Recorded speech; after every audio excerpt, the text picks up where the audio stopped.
Shabbat Shalom. Shabbat Shalom. Shabbat Shalom to the worldwide family. Peaceful Sabbath, y'all, as we get about our Abba's business.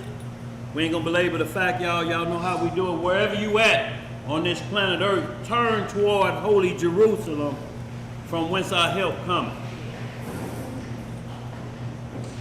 All right, family. We're going to get this opening prayer. And it is with the Most High's permission. And it's in the name of His only begotten and beloved Son.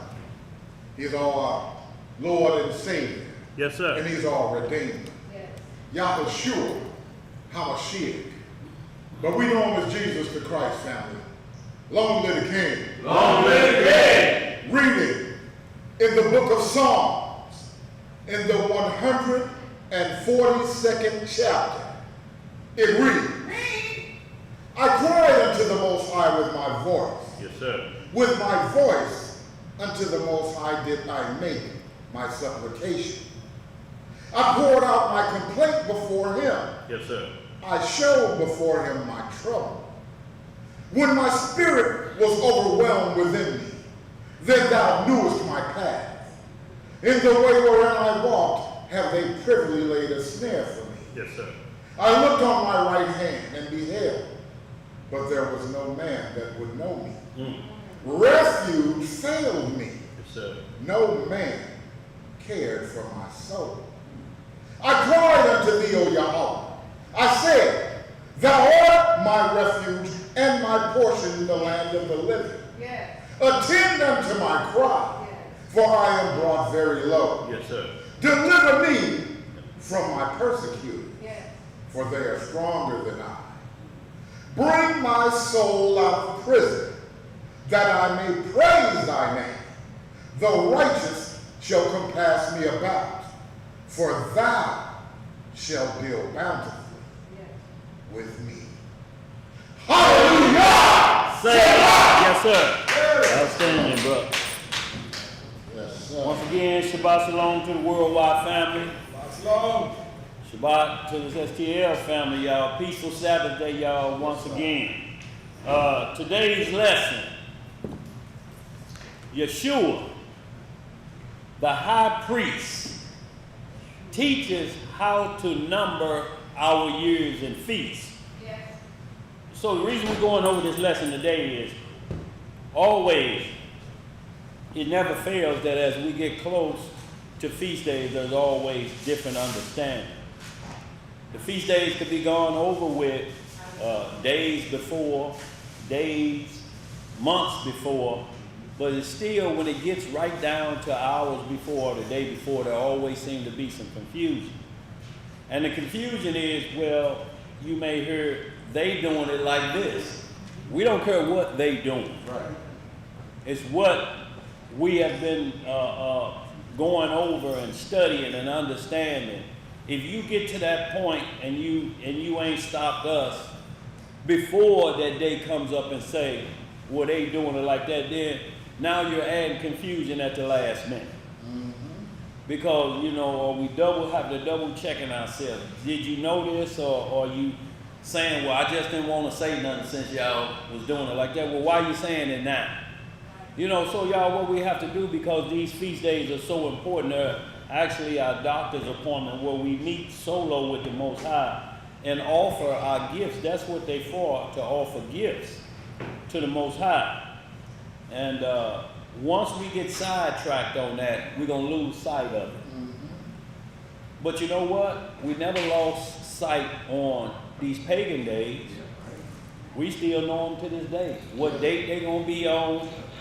Well, they on a set day. A set day ain't got nothing to do with knowing they coming the year following. We can know ahead of time when they gonna take place, but we just don't want to do that work. You know what I'm saying? Right. Just don't want to get prepared. We want to get prepared at the last minute. And that's a problem, y'all, last minute preparation.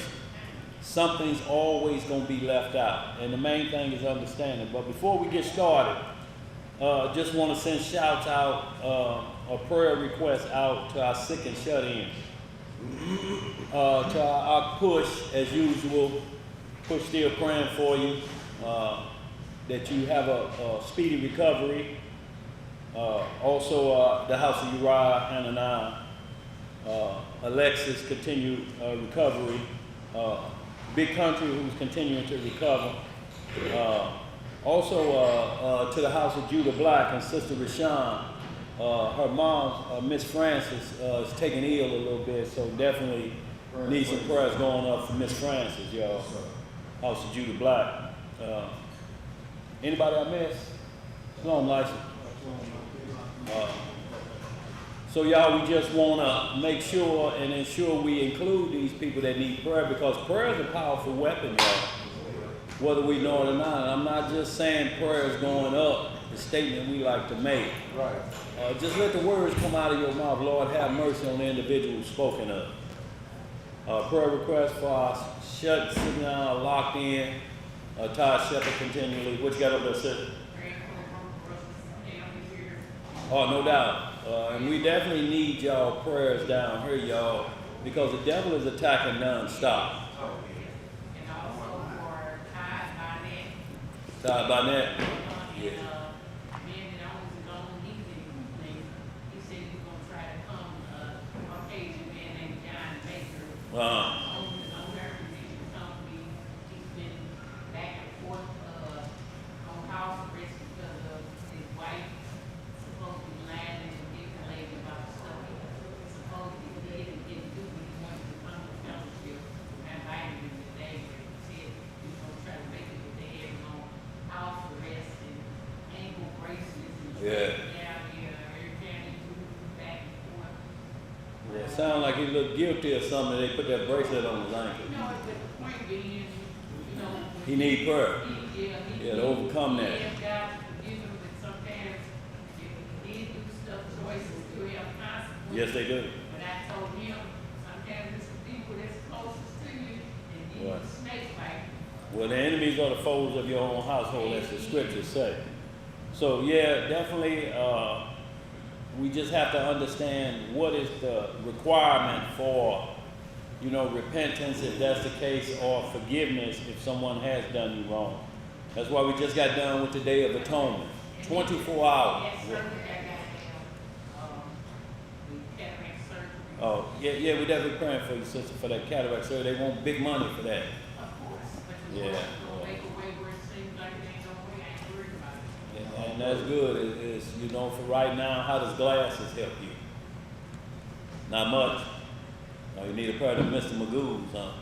Just trust God, the spiritual eyesight. That's a good thing. And I made it where I need. Because that's 2020. Yes, sir. But once again, y'all, and just like to thank our worldwide audience and our family members for the continued support and prayers for the ministry as well. But again, today's lesson, Yeshua, locally known as Jesus the Christ, the high priest after the order of Melchizedek, he teaches us how to number our years and feasts, because years and feasts have to be accounted for. And what we've been seeing lately, y'all, shalom, sis. what we've been seeing lately constantly is misunderstanding about our feast days. And y'all, it's coming down to the same event from Genesis to Revelation. It's priesthood problem. Yes, sir. It has nothing to do with the feast. It has to do with the priest. The priest had to initiate the feast. They had to sanctify the feast, both under the order of Aaron and Melchizedek. The problem is we just don't understand Melchizedek, even though it's right in front of our face, because our flesh mind want to attribute everything to this dying flesh. So it wars about feast days. It complains about feast days. It whines about feast days. If there's nothing that I can get out of it personally, well, you get everything out of it personally. You're getting good grace with the Most High. So y'all, there was a conversation concerning which calendar should be used. So y'all, what we deal with, so we don't get into, well, what about this or what about that? We're going to get into the understanding from the beginning and what happens at the end, so that we get good understanding about what governs or what teaches us about our feast days. You know, so that we can't go wrong or we don't have the complaints that we're having right before the feast day or while it's happening. We get, you know, questions. You're like, we 10 hours in and y'all questioning? Yep. You know, so you really have to look at some things, and we'll get this straightened out. So y'all, we're going to get this started. Before I get started, Tubai, you got any questions or concerns out there? Okay, so y'all, once again, the high priest teaches us how to number our years, because it's the priest that know the order of the years as well as the understanding of what's required for a feast, because he's the intermediary, or he's the one that takes our request and takes them to the Father, or explains to us the instructions that the Father has given him to give to us. And there's always going to be a priest, y'all. Once the priesthood is removed, that's where the confusion come in at. That's what separates everything concerning this Bible, is the priesthood. And that's who we will go as the intercessor for our causes and concerns. It's always been a priest. I don't care what nation you see and someone is elected to a high position, they bring in a priest to lay their hands on that individual. That's all over the world. Even January the 20th here, Trump had to go right into a priest to bless or to ordain his I guess say his what do you call it, Elijah? His presidency. What do we call it? Inauguration. Inauguration. What I'm trying to say. There's always a priest. Shalom, my D. There's always a priest involved to set the record straight, or to give him the blessing to move forward. So y'all, we're going to get some good understanding today. But first, before we get started, because we're dealing with time, so we're going to get the definition of time, BC and AD, because this is what it resolves around. You can say whether the New Year starts in March or during the Passover. You can say this means that or this means that. But all of it's going to be based off of a time cycle and what's controlling time. If the order changes, or you go from one calendar to the next, from the Gregorian to the lunar, and say, you got to use both of them, because both is involved. If you take one away, you're losing an ingredient. And it just like you can taste when something missing, you like need some paprika. Mm-hmm. If you take the sun out of your lunar calendar, you're gonna have a problem. What you fussing about over there, DJ? So y'all, we wanna understand that they work together, hand in hand, because they were created for such.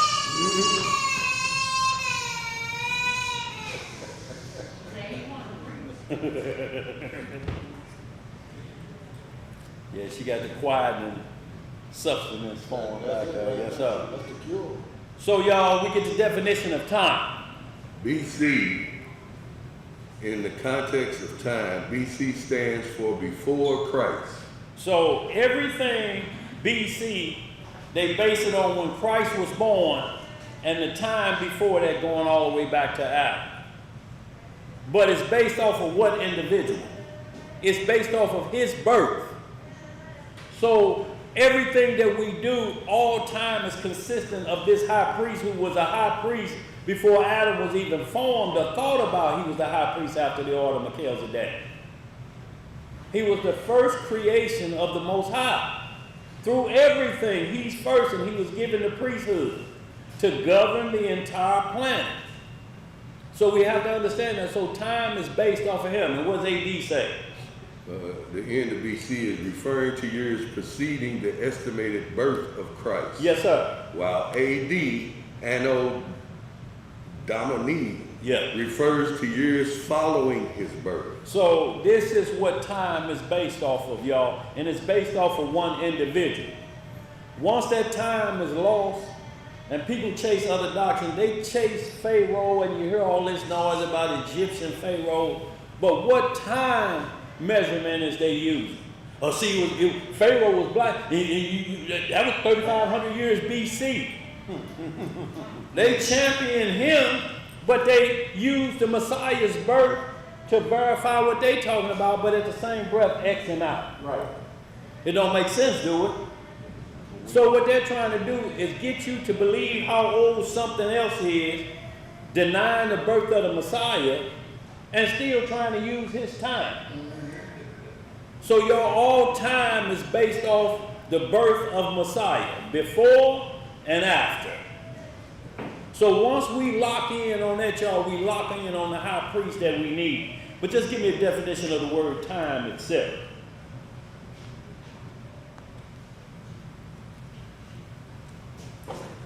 Time. The indefinite continued progress of existence and events in the past, present, and future regarded as a whole. So the Bible in Isaiah 41, the Most High says, if you can tell the past, the present, and the future, you're considered to be God. And the Most High tells us to challenge anybody or any doctrine. If they can do that, then we have to take note of that. But they can't take note of it because no other doctrine out here deals with it like that. They pull from the Bible to help them out at the same time denying its worth. So y'all, we're going to get some good understanding today and understand some things concerning the feast days and time, and we hope to clear up some misunderstandings about the lunar calendar and the Gregorian calendar, which technically all it is time is counted from the ordinances of God. Ain't got nothing to do with no physical calendar you're looking at. Right. Because if all calendars go away, how you gonna count? Right, exactly. If you're on a deserted island, how you gonna count? How did the three wise men know to where the location of the Messiah was born? Yes, sir. Yes, sir. They didn't have no calendar in their pocket. They didn't have no with Abraham. Right. They didn't have no iPhones or different things like that. They didn't have no paperwork. They understood what the ordinances were put there for. So today we have to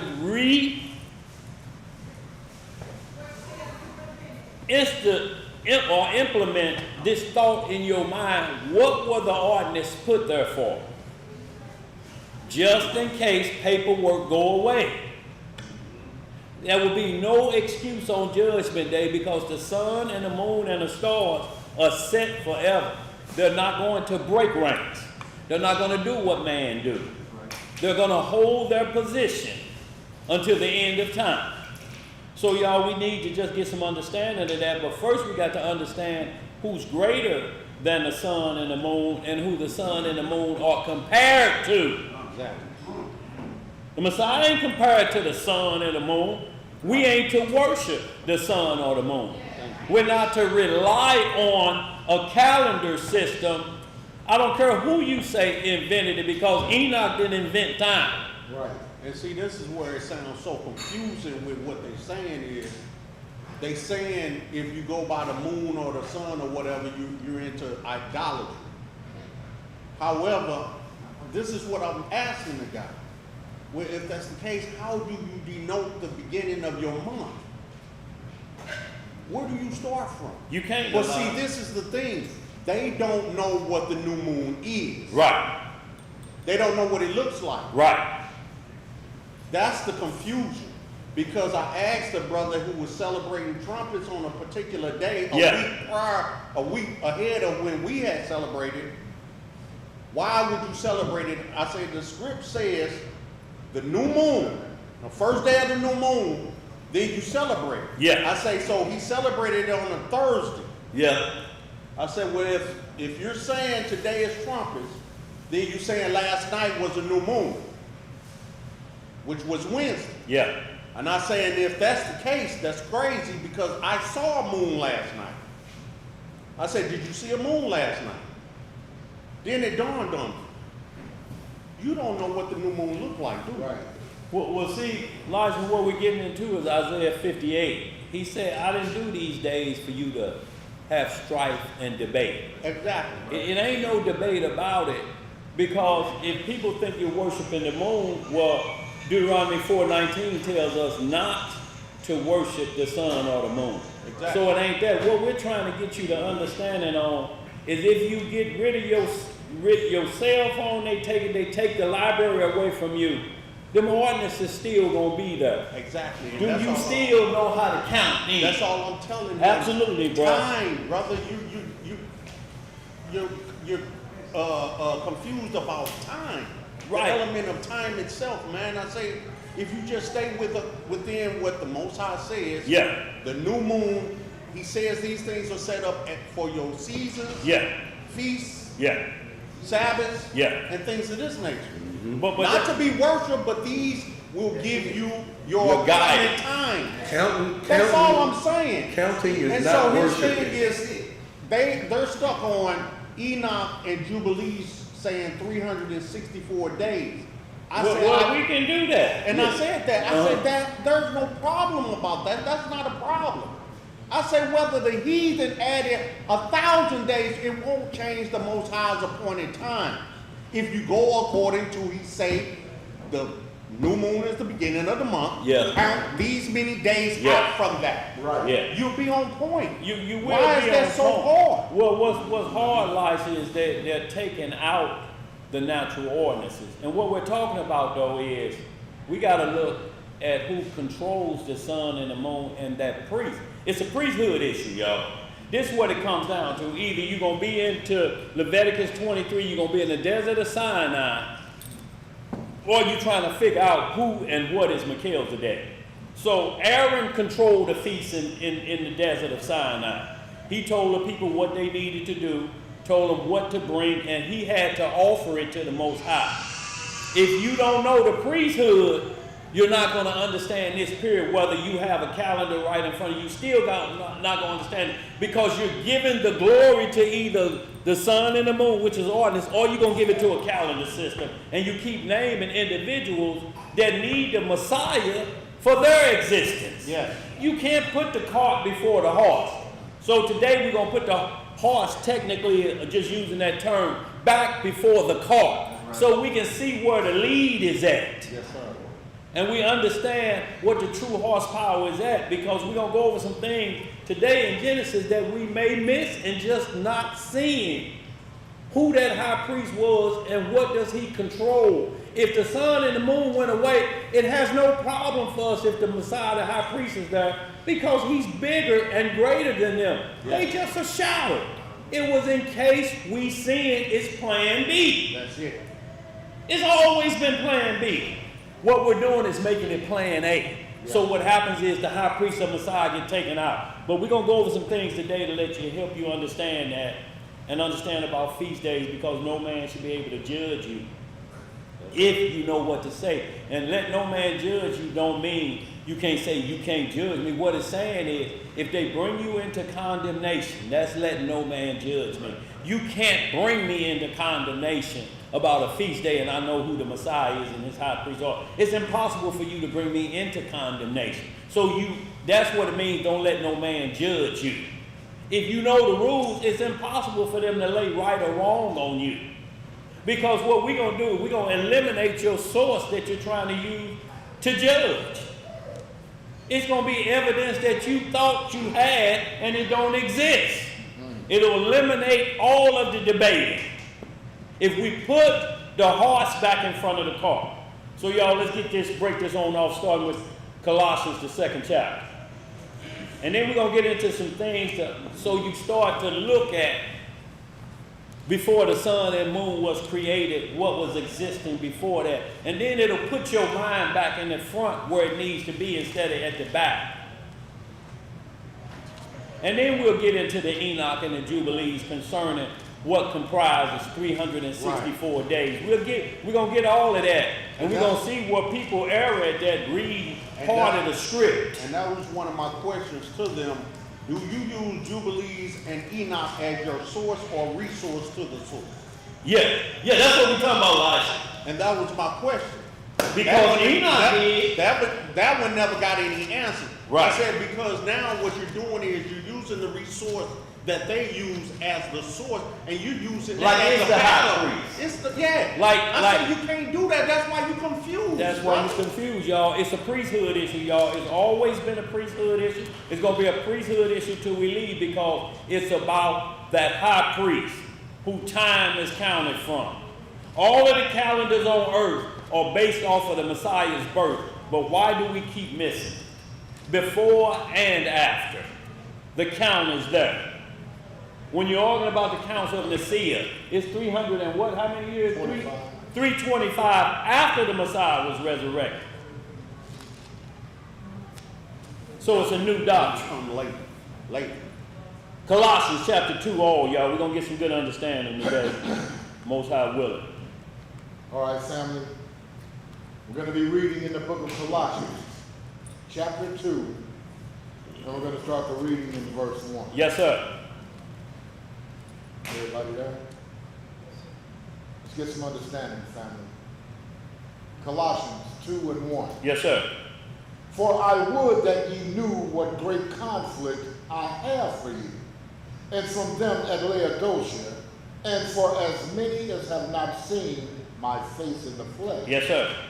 That their hearts might be comforted, being knit together in love. How it got to be knit together? Knit together in love. And what is love according to the Bible? The keeping of the commandments. He that loves me is he that keep my commandments. If you love me, do what? Keep the commandments. So we understand this is the love he's talking about. This ain't no agape love or how Ike loved Tina. Go ahead, bro. Being knit together in love, and unto all riches of full assurance of understanding. What kind of understanding? Full assurance of understanding. To the acknowledgement of the mystery of Yahweh. And of the Father, and of Hamashiach, in whom are hid all the treasures of wisdom and knowledge. So this is who has all the wisdom and knowledge. Ain't no need you going to no other book. How you going to talk about the Egyptians and then your time is based off the birth of Christ? You can't prove when you existed unless you use Christ's birth. Right. And at the same time you're saying he don't exist or he was made up from Pharaoh. Why don't you use Pharaoh time? Y'all in 3500 Pharaoh time? Because it's a time that don't exist. Go ahead, bro. Verse 4. Yeah. And this I say, lest any man should beguile you with enticing words. What kind of words? Enticing words. Yo, and that's where all the confusion come in. There's enticing words.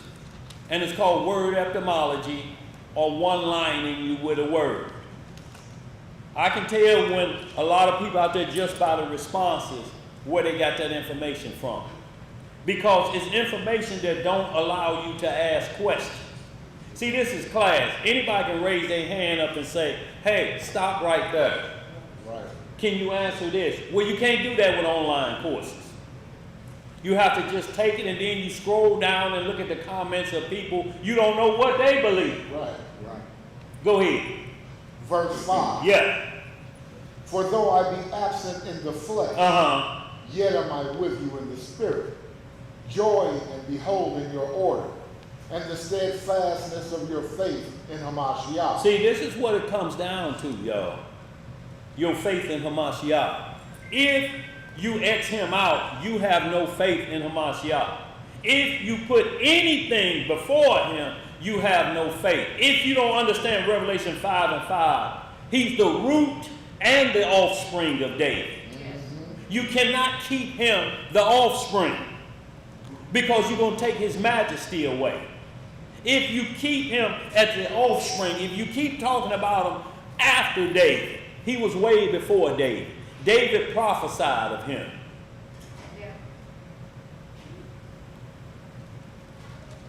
Let's get some more. Verse 6. Yeah. As ye have therefore received Hamashiach Yahushua the Master, so walk ye in him. What you have to do? Walk ye in him, rooted and built up in him. And see, when it says rooted, Right. that means your foundation is Yeah. Messiah. Yeah. See, we're not Xing the Father out. We're just explaining the Father sent him. There's no other way to the Father but through who? The Son. So we have to be rooted in our intercessor who speaks for us. And this person has to be ordained, has to be put in place for the Most High to accept it. And if you water him down, what you think the Most High listening to? Go Let ahead. me read a second witness to that. It's Ephesians chapter 3, verse 17. What it says there? That Christ may dwell in your hearts by faith. By what? By faith. That ye being rooted and grounded in love, may be able to comprehend with all saints what is the breadth and length and depth and height. So now we got problems with this root because some people are saying you can't know him unless you say his name a certain way. What? If you don't say Yahweh, then you're saying it wrong. You can't get rooted. You gotta roll that tongue a little more. Oh, I gotta roll them on, yeah, so. No, I ain't gonna even try it, bro. I'm messing around and swallow my tongue. Lord, have a seizure. Don't roll it that far. So, let's keep reading, y'all. Go ahead. Verse 7. Yeah.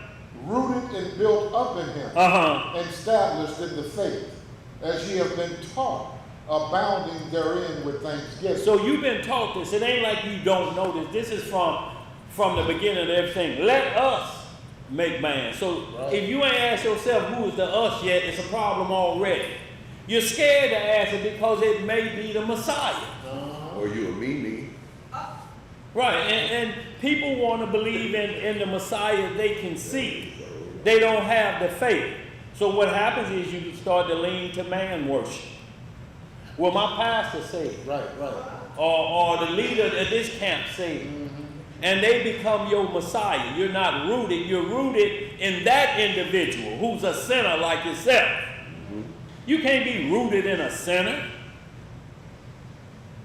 That's why David said, the Lord said to my Lord, sit thou on my right hand. The only Lord could have been over Saul, over David, was King Saul. And he was out the picture. Let's get some more. Verse 8. Yeah. Beware lest any man spoil you through philosophy and vain deceit, after the tradition of men, after the rudiments of the world, and not after Hamashiach. And not after who? Hamashiach. So I don't care what you talking, who you talking, you have to bring into play who's our high priest before the conversation starts. Right. Ain't no need getting into no discussions or conversation if the high priest ain't mentioned. Because from Genesis to Revelation, it only deals with two sets of priests. Right. The order of Melchizedek and the order of Aaron. Any offerings to the Most High had to go through either one of those individuals. It ain't no third party on the list. We can't go through nobody else. And if your faith in him has been altered by you thinking the New Testament is tampered with, you finished at that point. Because there's no way for you to determine if Christ ever hit this earth. Ain't no Old Testament scripture talk about when he was born in Bethlehem. Ain't no scriptures of prophecy talking about after he was born, Mary had to offer 2 turtle doves as is recorded in the law concerning his birth. All that go out the window if you believe the New Testament is tampered with or people don't trust the New Testament. What I'm trying to figure out, Elijah, how you trust the old and it's compiled by the same group of people. Exactly. So now you're picking and choosing, you're adding and taking away in your mental because you can't get out of the fact that somebody that made you think differently about our high priest in Christ. That's the problem. They got you thinking his name means earth pig and all that foolishness. So all these are designed, like we just read in the last day, philosophy. So it's the way I feel, philosophy. Go ahead, Gus. Because they can't explain something, it goes left field. Yes, sir. Yes, Rather sir. than humbling themselves and saying, I don't know, and let me study the subject matter. Yeah. They'd rather contend and take it left field rather than just humbling themselves. Nobody is saying that we are correct and know everything. No. But we study to show ourselves approved and to answer. With That's the consistency. difference. It's not studying to say, or for a pissing contest, No, I no. know more than you. Right. No. It's about bringing understanding to the masses that we all try to make it to the kingdom. Seek another's wealth. You That's speak of. it. Look, we all got to have the same money when you're thinking about this. If I'm teaching it and my mental is I need to know more than you, I'm losing paper. You already gone. You already gone. You're going to lose every time. Every time. Let's get some more of that. Verse 9. Yeah. For in him dwelleth all the fullness of the Godhead bodily. See, in the Godhead, there's 3 that bear record in heaven. They got you believing, or this boy out of New York, that he's in third in command of all heaven and earth. So which entity is he replacing? You got the Father, the Son, and the Holy Spirit. If this boy out of New York saying he's the third in command, who is he replacing? Yeah.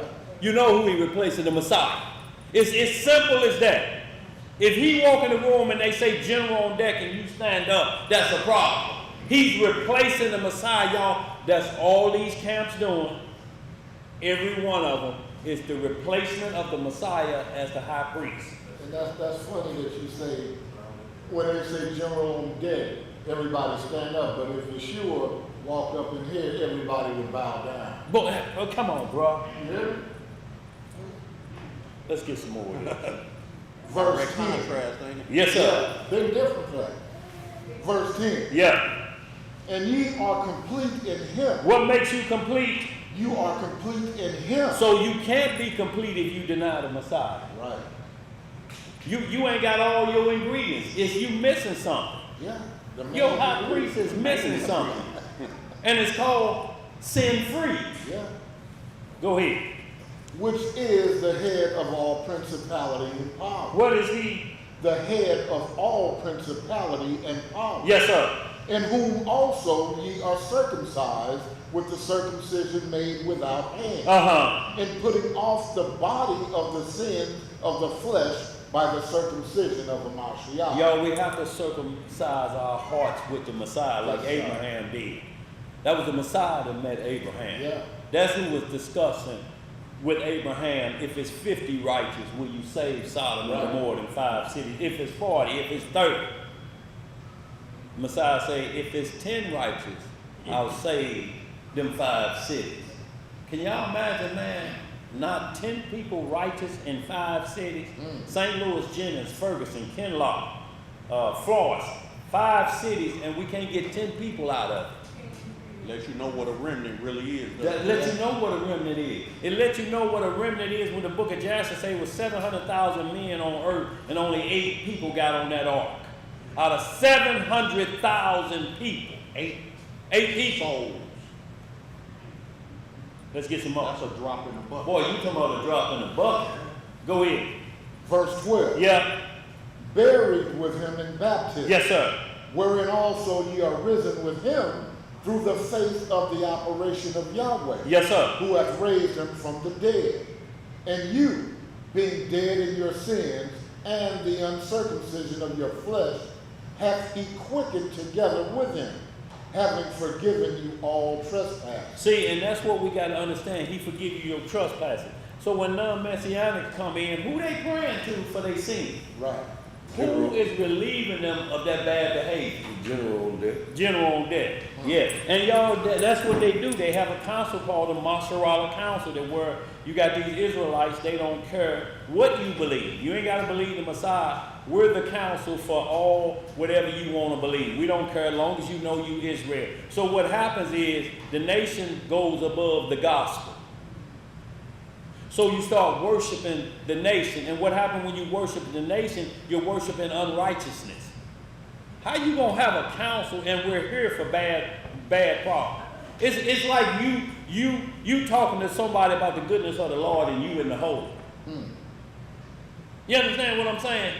You in there naked and it's dark and you got people listening to you and you in the hole for what? Bad behavior. But yet they'll go to a council that allow most of these people on papers, they pedophiles, they degenerates, and they say, well, you can be a part of our thing. We really don't jump on nobody about all them sins. So naturally, the sinner gonna run to that. There's no accountability there. Right. So yes, we'll chase a camp. Yes, we'll listen that this individual that could devour 50 chicken wings inside of 15 minutes is third in command of all heaven and earth. And he can't see his shoes because his stomach is too. I ain't never seen a general in no army that he can't look down and see his shoes. He may have on Micmac shoes, but he can't see.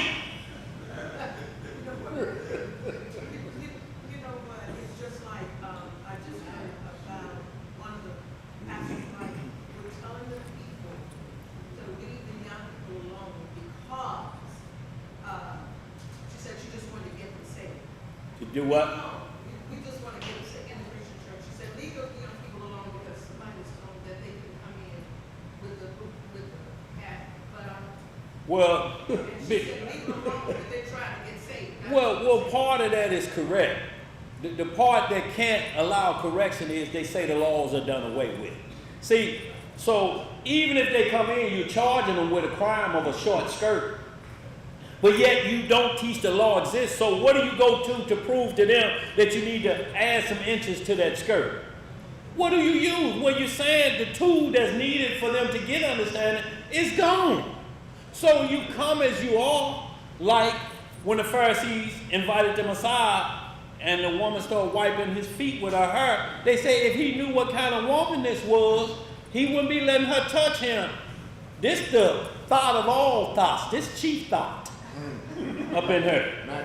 Mattress back. If they knew who that was, he wouldn't let her touch. The problem is, you're trying to defame the Messiah because the key question is, what is she doing in your house before the Messiah get there? Really? So what's your connection to mattress back? Right. We ain't gonna talk about that. Not with me. She's not with me. Not right now. Let's get some more. And then he explained it to him. You worried about her, wiping her hair, but yet, how do you invite an individual to a feast and you ain't said nothing out yet? Y'all ain't gave me no water. Nothing. Y'all ain't did nothing. You know, y'all ain't did nothing to prove to me hospitality. Y'all trying to get me on a free case. Yeah. Because it's what you're supposed to do whenever you hold a feast. When you hold a feast, this is what you have to do. You have to be the servant. If you will, Elijah, just hit a little bit of Sirach 32. Just so we understand, just them first 5 verses. So we understand the master of the feast. And see, you can see a difference. When you see a feast day around here, you see everybody working. Yes, sir. You understand what I'm saying? And then we sit down. But at them other camps, they already in the chief seat, waiting for you to get finished and they get served first. So everything is out of order because they got you worshiping them. What did the Messiah do at the feast of Passover? Who feet he washed? The disciples. A little bit of that Sirach 32, Elijah. First 5 Sirach chapter 32, verse 1. If thou be made the Hold on, I hear a master. few pages flipping. Y'all there? How we looking? Let's get it. Go ahead. If thou be made the master of a feast, lift not thyself up, but be among them as one of the rest. Be what? As one of them among them, be among them as one of the rest. Take diligent care for them. Do what? Take diligent care for them. And so sit down. Once everybody is in good shape, then you sit down. Right. You know it's well ordered then. Right. Then you sit down. Go ahead. What else to say? And when thou hast done all thy office, take thy place, that thou mayest be merry with them, and receive a crown for thy well ordering of the feast. So that well ordering of the feast. Yes. Making sure everything Everything right. is on point, and then you sit down. Everybody all right? Everybody all right? Then you sit down. But it's the other way around, because when this individual come into the feast, you know, he's in the chief seats already. Right. You watch what you say around him, you whispering. Just like that guy that took everybody out to the Feast of Passover to the strip club. If you look at the beginning of that Passover with him in there, he's sitting up there like that with a chief hat on. He's just sitting in the chief seat by himself like this. That gorilla Hebrew they call him or whatever. Sitting like this, he's the only seat up there. He's looking out at everybody. They're watching what they're eating because he's sitting up there like this. Wonder if he's looking at me. No, he ain't looking at you. He's thinking about the wickedness on his mind after that. Right. Wow. What he ordered online for later. Wonder if Amazon did buy. Boy, look here. If his AI product have been delivered. Ordering things, these children want to hear I tell you what the AI was. Yeah. It's an intruder. Thank God the children are here. It's an intruder. And it's from the back end. It starts with an A though. Go ahead, bro. Y'all done with that? Yeah, go ahead. Get back to that Colossians. Man, Yeah. Oh, you might not know that. Let's get it. The book of Colossians, chapter 2, and verse 14. Yeah. Ooh, boy. My dad's family, you won't believe. Blotting out the handwriting of ordinances that was against us, which was contrary to us, and took it out of the way, nailing it to his cross. So the ordinances that was against us, y'all, there's ordinances that was against us, commandments that were against us, you know, and he moved them out of the way. And basically what those ordinances was why do we have to keep going and destroying things according to this? Because we won't behave. Right. So Christ came to remove all of that from us, the burden of having to get turtle dove and having to get these events and get them to another individual. And he go and talk, and then you have to wait till he come back and say, oh, he forgave. No, we can eliminate all that if we start back at the beginning, who Adam talked to relieve him of his sins, his intercessor. Because there was 2 trees in there. It was the tree of life, who's going to be in the kingdom. And the tree of life is there, who's the Messiah. And the tree of the knowledge of good and evil. And let's get this understood. We've been missing this for hundreds of years. It never called Satan the tree of knowledge of good and evil. It said the tree who had the knowledge of good and evil. Right. He was never called that, he just had the knowledge. When you look at it again, it's clear English. The tree who had the knowledge of good and evil. He was never called that by the Most High. He just knew both sides. He was at good one point, then he transgressed. So he got the knowledge of both sides. Let's get some more. Verse 15. Yeah. And having spoiled principalities and powers, he made a show of them openly, triumphing over them in it. Yes, sir. Let no man therefore judge you in meat, or in drink, or in respect of an holy day, or of the new moon, Or of the what? or of the new moon, or of the Sabbath day, which are a shadow of things to come. But the body is of Hamashiach. So it's telling you right here that all feast days are ruled, they're less than the Messiah. These are just shadows to get you to understand what true worship is and what a true intercessor is for you. It's just a shadow of things. If we can't get the shadow together, we really ain't going to be ready for the full image. No, not at all. Is you scared of the shadow? You don't know that's your own shadow. Right. Just have a clue. Right. Won't even Running go from outside. Won't go outside. Running from it. Let's get some more. Verse 18. Yeah. Let no man beguile you of your reward in a voluntary humility and worshiping of angels, intruding into those things which he hath not seen, vainly puffed up by his fleshly mind. By his what kind of mind? By his fleshly mind. See, it's his fleshly mind. See, we have to gird the loins of our mind. That means your consciousness. You got loins in your consciousness? Yes, you do. They keep your thoughts right so that you don't be fruitful and multiply illegally, even in your mental. It said, but by their flesh, everything they thought process, their whole thought process is below their navel. That's where every thought comes from. That's where every thought is surrounded by. Those fleshly mindset, not your spiritual mind. Go ahead. Verse 19. Yeah.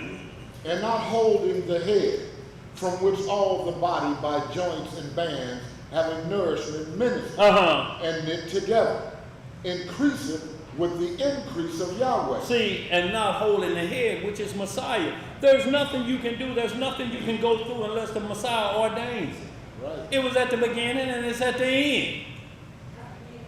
You sit in Moses' seat and you won't even do what Moses and Aaron said because they said what the Messiah said. He ain't never told us to start no new council in captivity. Right. And how you gonna build a nation in captivity? It's return to the commandments. Let's get some more. Verse 20. Yeah. Wherefore, if ye be dead with Hamashiach, whom the rudiments of the world, why, as though living in the world, are ye subject to ordinances?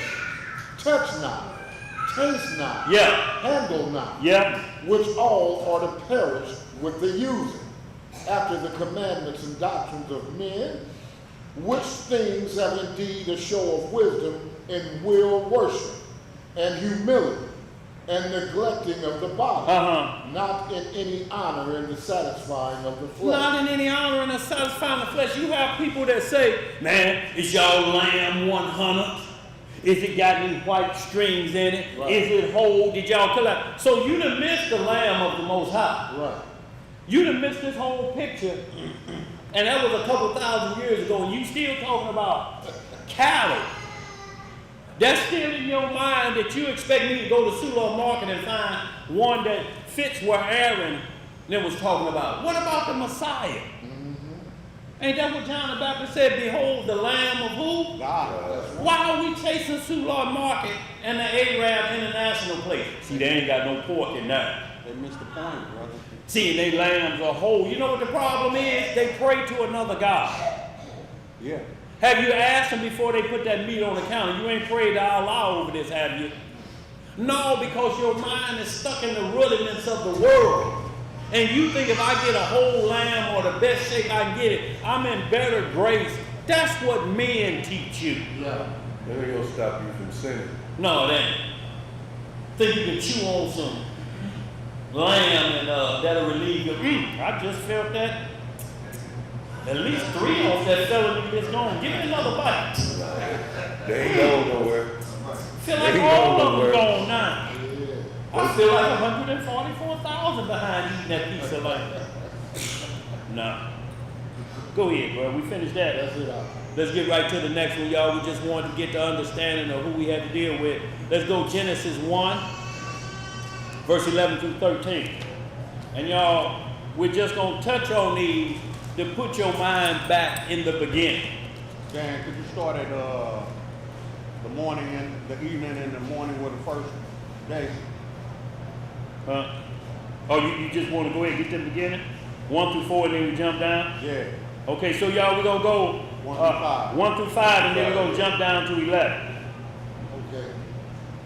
Because what we want to do is establish something, and y'all, this is concerning feast days. When you do them, what happens? And look, this is the most important thing that it's a priesthood. The priest had to tell you when to plant. So when the harvest come through, you would have something to offer.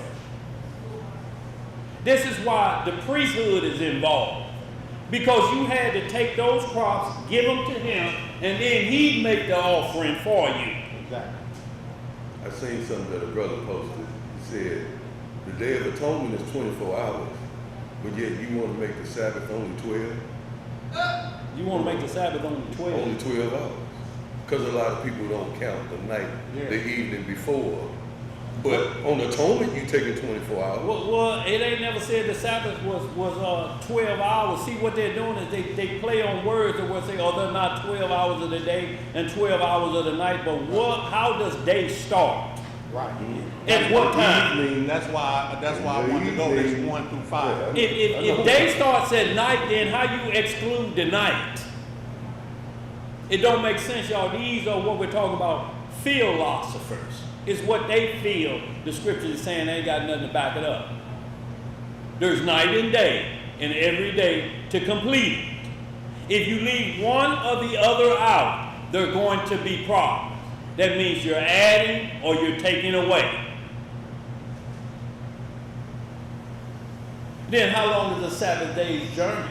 Is it 12 hours? You get to travel 12 hours on the Sabbath? What about in the winter? Well, I can drive to Atlanta and have a few hours left over. Right. What about in the winter when it ain't like 12 hours? Right, what you gonna do then?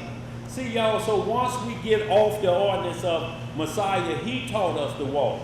Because if they wanted to defame the Messiah, all they have to do is say he sinned right here. Right. Yeah. And Matthew tells us 26 that the Pharisees couldn't find no sin. It says they went and got false witnesses. Yeah. Now they followed the law and getting 2 witnesses to drum up false charges. The same way Jezebel did when she drummed up it. They follow the rules only enough to make you think they're following along. Right. Jezebel went and got 2 false prophets of Baal. 2. Y'all understand? Yeah. So they were playing by the rules, but they was playing off of how have you studied to show yourself approved. Right. That's what they're basing it on. Wicked 2 witnesses versus righteous 2 witnesses. How you can't see the difference in the 2? Let's get some more. The book of Genesis, chapter 1 and verse 1. Yes, sir. In the beginning, Yahweh created the heaven and the earth. Yes, sir. And the earth was without form and void, and darkness was upon the face of the deep. Yes, sir. And the Spirit of Yahweh moved upon the face of the water. And Yah said, let there be light, and there was light. And Yah saw the light, that it was good. And Yah divided the light from the darkness. And Yah called the light day, and the darkness he called night. And the evening and the morning were the first day. So this is talking about completion. The evening and the morning were the first day. It ended. See, if day starts at night, when you get to evening, it's 12 noon. The evening and what is that? The morning and the evening. Let me look at that again. Yeah, the evening and the morning. And the morning were the first day. So it's completed. It's telling you how the day ended. It ends with the daylight because night starts a new day. Don't let the sun go down on your what? Transgressions. Right. You got to get sin off of you before the sun go down. Take it in the next day. Or you take it into technically the next day, which is night, which means you're going to dream about it, which means when you wake up the next day, you're going to act on the beginning of the day. Yeah. And you're going to get into more wickedness because that's when the devil visits you at night. He loves to visit you at the beginning of the day. And this nation ain't changed nothing. They just changed it to 6 hours later. When does a new day start here? At what time? Midnight. Is that still night? Y'all still saying night? Look, you in your mind, if you having a party and you 27, you don't turn 28 till the clock strikes what? You could be 11:59 and 59 seconds. You say, hold on, not yet. Okay, I'm 28. I'm 28 now. Right, officially. But it's still at night, did it change your count at night? 1 minute after midnight, what you guys say? The thing of it is, if 12 a.m. is middle of the night, Yeah, and a.m. represents morning, yeah. why is it called middle of the night and a.m. represents morning? God is not the author of confusion on his time frame. Well, AM, that was just a system that's put in. What are the definitions for AM? Morning, I mean, yeah, we'll say after midnight. Yes, sir, that's a good one, Mike. That's outstanding. But y'all, these are what we call definitions to explain certain things. Because night starts at 6 p.m. What is p.m.? Post what? Morning? Past morning. Is it past morning? So this is what we're saying. We can't get caught up in all of the confusion. The time clock. We left Egypt. What time was it when we left Egypt? What did the Bible call what time we left Egypt? Midnight. It was in the middle of the night hours of the 12. That's all it means. It's the middle of the night hours. There's 12 hours of the day and 12 hours of the night. If you go on a 6 a.m. or a 6 p.m. clock, 6 p.m. to 12 p.m. is the first half of it. 12 midnight and to the morning till it dawn is the next thing, because you only have dusk and dawn. Right. Dusk starts right before the sun go down. Dawn starts right before the sun come up. But in between that is 12 hours. So y'all, it's not a thing that where we concentrate and we focus on that. We have to focus on who controls the light and day. Once your mind get there, then you'll get off of what they're trying to do to us or to confuse us, because no matter what happens, then if we believe the system been tampered with, then you don't know how old you are. You technically don't know when you was born. You cannot have an accurate account. Because you're basing it off the years that we currently have. It's 2025 in the year of who? It ain't in the year of nobody else. So if that's off, then we have to quit saying that. Because we don't have an accurate count up here if we don't understand who the Messiah is. But you're saying it, you just don't understand it. BC and AD. You're just not understanding who's in control of time. But we're going to get it today, though. Yes, sir. Let's get some more. Back in the book of Genesis. Yeah. Chapter 1, and we're at verse 11. Yeah. And Yah said, let the earth bring forth grass, the herb yielding seed, and the fruit tree yielding fruit after his kind, whose seed is in itself upon the earth. And it was so. And the earth brought forth grass, and herb yielding seed after his kind, and the tree yielding fruit, whose seed was in itself after his kind. Yes, sir. And Yahweh saw that it was good. What was it? It was good. And the evening and the morning were the third day. Okay, so if we stop there, go to verse 14. Verse 14. And Yah said, let there be lights in the firmament of the heaven to divide the day from the night, and let them be for a sign, and for seasons, and for days and years. So that's what the lights in the firmament for. It's for season, and for days, and for years. If we keep that in our mental, what these signs for are those three things: days, years, and seasons. Go ahead. Verse 15. And let them be for lights in the firmament of the heaven, to give light upon the earth. And it was so. Yes, sir. Can I make a point real quick? Go ahead, guys. Go ahead. In verse 13. Verse 12, you'll see that the provisions of the earth were growing without the need of the sun. That's what I was going to say. That's what we was getting to, guys. It was the evening and the morning. The third day plants was already here. What made those plants grow? The sun and the moon weren't created. Wasn't around. Wasn't no light. But we in, What we on call this plan B light. Go ahead. But in our plan B, Yeah. in our transgression, we need that sun and that water to bring vegetation. Now, after the fall of Adam. Yes, sir. So plan B, the Most High's already got plan B already set up because he said, I know y'all gonna go off, so I got plan B for y'all. I'll never leave y'all without a plan B. So what we had to do, look, we were born into Revelation 22, into the kingdom. That's what Adam was in. That kingdom that's coming back down to earth, I saw New Jerusalem. That's where they were born, with that technology that far advanced us. So when we sin, now we have to live off the flesh and sweat from our brow. So we got to go back to how a base man would start and then get to the form of technology where we are today. And it's so far taken over 6,000 years when we were born into it. Already. So now we got to walk the path like through a farmer, then a horse, and now we up to horsepower.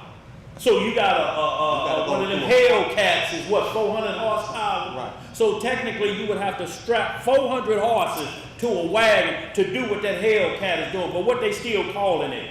Measuring it by what? Horsepower. Yeah.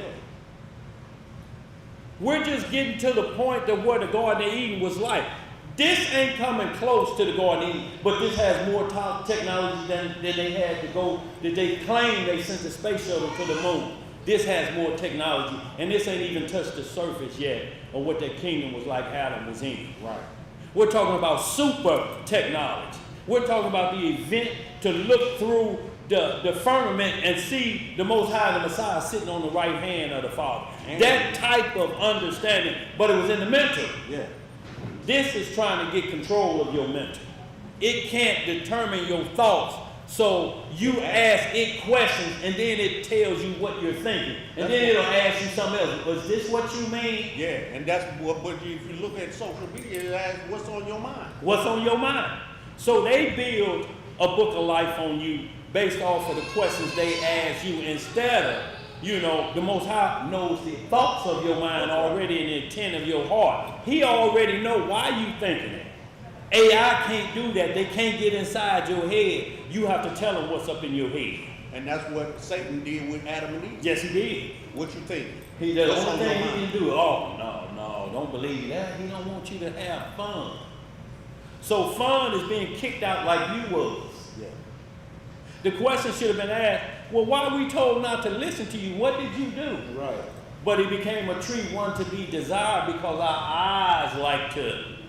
But see, we've become so complacent with our transgression that Yeah. we're trying to make a home in prison. In prison. Boy, is that crazy?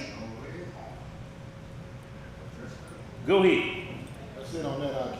So, did you finish at 14 and at Yeah, 15? 15. Okay. So, y'all, we see that there were plants in the earth on the third day. So let's back that up with a second witness. Let's go to 2 Ezra 6:42 in the Apocrypha. We're going to see if things stay consistent, y'all. So this is how we stay on path. Like Elijah said, we ain't going to sit up here and tell you we know more than anybody else, but consistency keeps us safe. What the Bible repeats with two witnesses that paint the same subject matter. Not you just pulling out two scriptures that say sun and moon and they mean total two different things. It has to be with understanding. And in Consistency will never fail with the Bible. Go ahead, Elijah.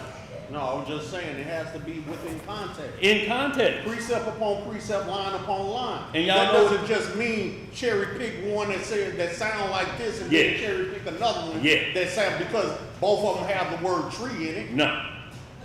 No, that's crazy. But see, and that's because most people don't understand precept upon precept. They just shout it. Right. But if you look up precept upon Rule of precept, it means rule of law upon rule of law.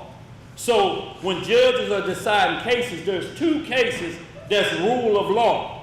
Like in the case of Johnson versus Brown and Wilford versus Merriweather.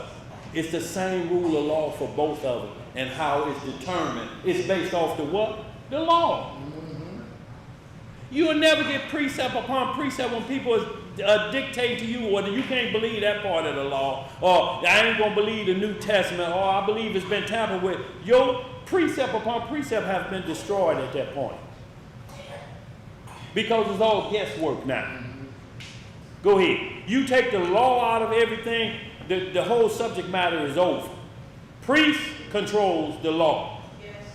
Aaron, Moses, speak to the people and command them. The priest do it. And if Aaron and Moses is gone, who's the priest now? The high priest. Is it the chicken wing eater? No. Is it Yahweh ben Yahweh? Is it Hulon Mitchell? Is it Jim Jones? Is it David Koresh? Is it your pastor? You can start naming. Is it the Grand Master of Freemason because you pledge allegiance to him? Grand Master. Cut fast. Flash. And I'm not talking about Flash. You know. Go ahead, bro. Let's get that. 2 Ezra chapter 6, verse 42.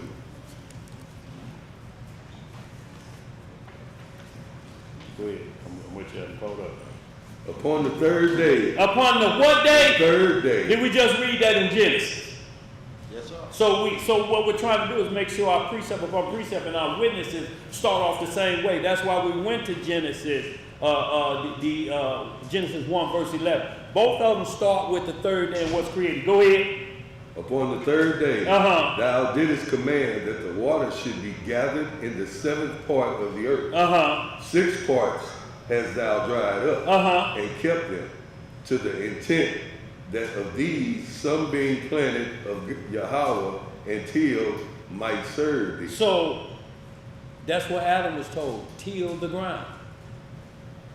In retirement, he rested on that day, but Adam was still working. Y'all think the Father ain't touching nothing? Right. Till the first day of the week? No, I'm not gonna punish him, because it is the Sabbath. I'm not gonna do it. I'm not gonna move. I don't do no work. I don't want y'all to do no work, and I ain't gonna do nothing. So you think the Father turns his back and goes to sleep because it's the Sabbath day and sin get to run amok? No, there's still work to go on like it's retirement, but it's work of ease. You can go plant your garden, you retire, but guess what? It ain't servile work, because you know what? You control the time clock. Okay, enough of this. Right. I'll plant them tomatoes tomorrow. That's right. Just like this morning, I got up and started cutting my grass, man. My back started hurting a little bit. I said, But if you was working for Leroy Grass and Cut, look, but if you was working for, like if you was working for Leroy Grass and Cut, you couldn't have just did that. He'd have been like, look here, I got a back brace for you. But you got to get back out there. The Johnsons need their lawn cut. They having a family reunion this evening. I went and chilled. Boy, that grass could be high and low if you cut it. You're gonna be sharp. And then you're going to get rolled up. Let's get it. Verse 43. Yeah. For as soon as thy word went forth, the work was made. For immediately there was a great and innumerable fruit. This on the third day. Great and innumerable fruit. Yeah. So which came first, the chicken or the egg? Go ahead. And many of the divers pleasures for the taste, and flowers of unchangeable color, and odors of wonderful smell. And this was done the third day. And this was done when? The third day. Now read that next verse. Upon the fourth day. Upon the what day? Upon the fourth day. Thou commandest that the sun should shine, and the moon give her light, and the stars should be in order. Now who gave them charge? Who's in charge of them at this point? Verse 46. And gavest them a charge to do service unto man. That was to be made. That's why I say the Sabbath was made for man, not man for the Sabbath. Y'all, this moon and thing was to serve us. Right. Not us to serve them. That's why we can't worship the moon or the star. And it can be easily detected where your mind is going when you put emphasis on a lunar calendar or you say a solar calendar. You putting it like this is the all be all. What we're talking about, if we take this cell phone and all the calendars, how you going to count? When you going to do your feast day? Right. Do you know how to count the moon at that point? Do you know? Because it tells you the sun going to rise and set. We know it never ain't nothing ever changed that. But the moon may take a day off. If you go by the moon alone and it's taking days off, what about the sun keeping its days? What you gonna do with them extra days of the sun? You got to find somewhere to put them. What you gonna do? Put them in the back pocket? Yep. Like you hide money in a pair of slacks in the closet? Did I just tell my secret spot? No, but I'm just saying, you know, where you gonna put it? Where you gonna put them days at? Like, there's no account for them because you're chasing one light. Yeah. And not chasing the Messiah who controls both lights before the lights were created. It was an evening and a morning and numerous fruit before there was ever even light. Right. So what made them grow?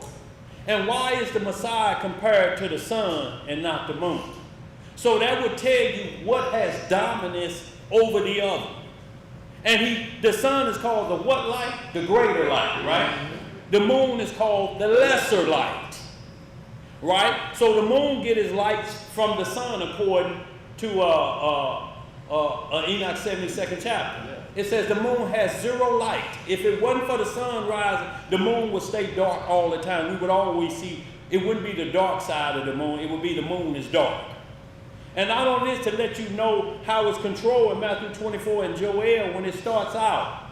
The sun shall be what?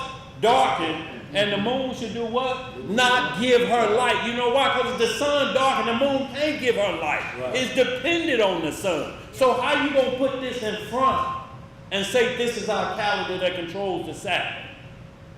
What you going to do about the sun?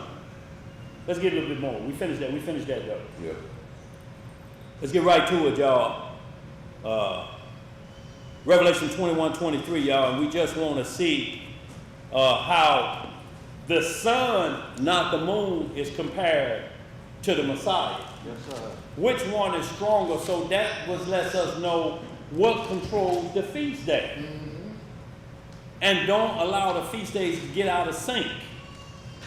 And yes, the feast days, our feast days, the day may change every year, every other year. It may be on September, but it's going to be in that season. But it may be a different day. Don't your birthday change every year? Is it on a Friday every year? No. Or is it on a Tuesday sometime? Don't it change? So what's the problem with a feast day change? You just don't want to do the work it takes to keep up with it. You just want an easy way out. Y'all, this ain't no easy way out course. It says you must study to do what? You can't study like we used to study. I used to try to study on the bus on the way to school. What time I pass the test? I was doing homework on that. Boy, look. Yeah. And then somebody holler, look at that. Look out the window, look at that. Now your study gone. Now you at school. Now you in class. So what's up next? F. No, before that, it's going to be an F, but how do I not cheat off of somebody else's paper who studied? Wow. But whose grade is that for real? It ain't yours. It ain't yours. What were you doing when you should have been studying but watching Soul Train and Speed Racing? Right. Should have been studying? Yep. I'm going to study when this go off. Like you ain't seen it before. You had the same time extended to you that your classmate. That your classmate did. So did. He studied. He didn't turn on Speed Racing. Let's get some more. He didn't turn on Speed Racing. Go ahead, bro. Revelation 21:23. Revelation chapter 21, verse 23. And then I'm going to say something after this. Zeb, I need you to look up something for me. Okay. Go ahead. Revelation chapter 21, you verse need to bag it up 22. And I saw no temple therein, for the Lord Yahweh Almighty and the Lamb are the temple of it. And the city had no need of the sun, neither of the moon. So it's getting back to the Garden of Eden that didn't have no sun or moon until Adam them sinned. So that's why it's saying we're repeating what happened in Genesis before Adam sinned. We have to go back, and that's completion, because the Most High Word cannot go void. Because Adam and Eve caused that destruction, that don't mean it can't. We don't go without it being corrected. It has to go back to His original plan. Jump back to 21. Go ahead, 3. Go ahead. Where you jumping back to? 1 through 3. Chapter 21, verse 1. Yes, sir. And I saw a new heaven and a new earth. For the first heaven and the first earth were passed away. And there was no more sea. Right. And I, John, saw the holy city, the new Jerusalem, coming down from Yahweh out of heaven, prepared as a bride adorned for her husband. So that's what he saw in the middle of that, you know, and it ain't, and the sun and the moon is not needed at that point. It's not needed at that point in Jerusalem because we have the originators of the sun and moon who created them. Exactly. How you gonna have second place sitting on the throne? It's like calling an individual full of sin and stank the Messiah. All they have to do to stop us from what we're saying is point to the sin that the Messiah committed, and it takes him off the table. But what they do is they make up stuff. IUIC say it was a roll in the hay with Mary and Joseph. She stopped by his house on the way to Elizabeth. What do we call that? Don't we call that a BC? Booty. Yeah. That's how they saying the pure lamb was brought into existence, and you still say he the Messiah of what? The offspring of fornication, but guess who now puts their face in the place of Messiah? Free case rape. Who is the author of confusion. Yeah, he ride on a horse in the Passover like the Messiah on the donkey and said, Hosanna to the highest. They throwing things out. He want to imitate that. Look at all the shirts and the mugs that they put out. That's his face. Take a picture of that and put it next to his face. It's the same individual. And they worship him as such. Let's get some more. Verse 3. Yeah. And I heard a great voice out of heaven saying, Behold, the tabernacle of Yahweh is with men, and he will dwell with them, and they shall be his people, and Yahweh himself shall be with them. And the reason why I went And there be is to their show you God. that Eden, the garden, Eden is the earth. Yeah. But the garden was the first tabernacle on earth. Yes, sir. Which is the meeting place of Yahweh when he would come down and meet with Adam and Eve. Yes, sir. First with them. Yes, sir. So that was the very first Eden. I mean, the garden was the very first earthly tabernacle. Yes, sir. Yes, and that's sir. what we're getting back to. And that's why he's going to dwell with men. Because just like he dwelled with Adam and Eve, he's going to do so again. So that's what we're trying to get back to, the repair of the breach. That's right. And get back to the garden. And so, like I say, we don't want to say anything without proof. So, if you will, just real quick, 2 Ezra 3 and 4 through 6. 2 Ezra 3, so what Elijah just said can be verified. That the Garden of Eden was already prepared before planet Earth was. And just like when Earth be restored, then we will see New Jerusalem descending down. Y'all, we ain't going up there. Ain't no scripture to say, and you should be up there. That's what Satan is teaching. Let's go up there. Build a Tower of Babel. Let's go up there. Let's build skyscrapers. Let's build rocket ships so we can go up there when it's coming down here. There ain't nothing the Most High ought to say, you should come up here and be with me. Right. Earth is my footstool. That's where y'all dwell. Y'all can't come up here. Think about it right now. Any one of us, Isaiah in the 6th chapter, the prophet that we read from when they were speaking, he told the Most High, he said, I can't speak to you. Do you know what words that came off of this tongue? Right. What type of alley language I may have said? So they sent an angel to put a coal on his tongue to purify his tongue. Then he was able to speak. And if Isaiah is saying that, how do we then listen to somebody talking about the third or first in command, and he ain't put no hot coal on his tongue? Lick your tongue out so we can see. We need to see some blisters on there so we know you done got yourself right. Fact, Tom. Is that in coalition with when they were saying he can't come up here? It says, who is this person? We were reading in the prophet. It said, who is this person? The angel said, he can't come here. Was that it? No, I'm not sure what you're speaking of exactly, Emo. But no, we're just talking about Isaiah in the 6th chapter. That's what we're speaking of. But like all of the men who tell you that, like Paul told you in 1 Corinthians, 12, he said, I went to the third level of heaven. He said, but I can't tell y'all what I saw. It would, y'all started to look at me like I'm an angel or God, and I'm not going to do that. And the Most High made sure you weren't going to do it because he said, I'm going to give Satan a buffet to buffet you in your side. Every time you think about it. Y'all ever just have a pain hit you in your side? Make you think about something you did. Huh? Why do immediately you start thinking about something bad because it buffets? What's going on with DJ today, y'all? Growing pains. Growing pain? Yeah, oh, that's the move there, that knee rock. Yeah, I get it. Go ahead, where we at? Second Ezra chapter 3, verse 4. Yes, sir. O Elohim who bears rule, thou speakest at the beginning. When did he speak? At the beginning. Y'all see how we always go back to the beginning? Watch these camps. They're going to always start you at Mount Sinai.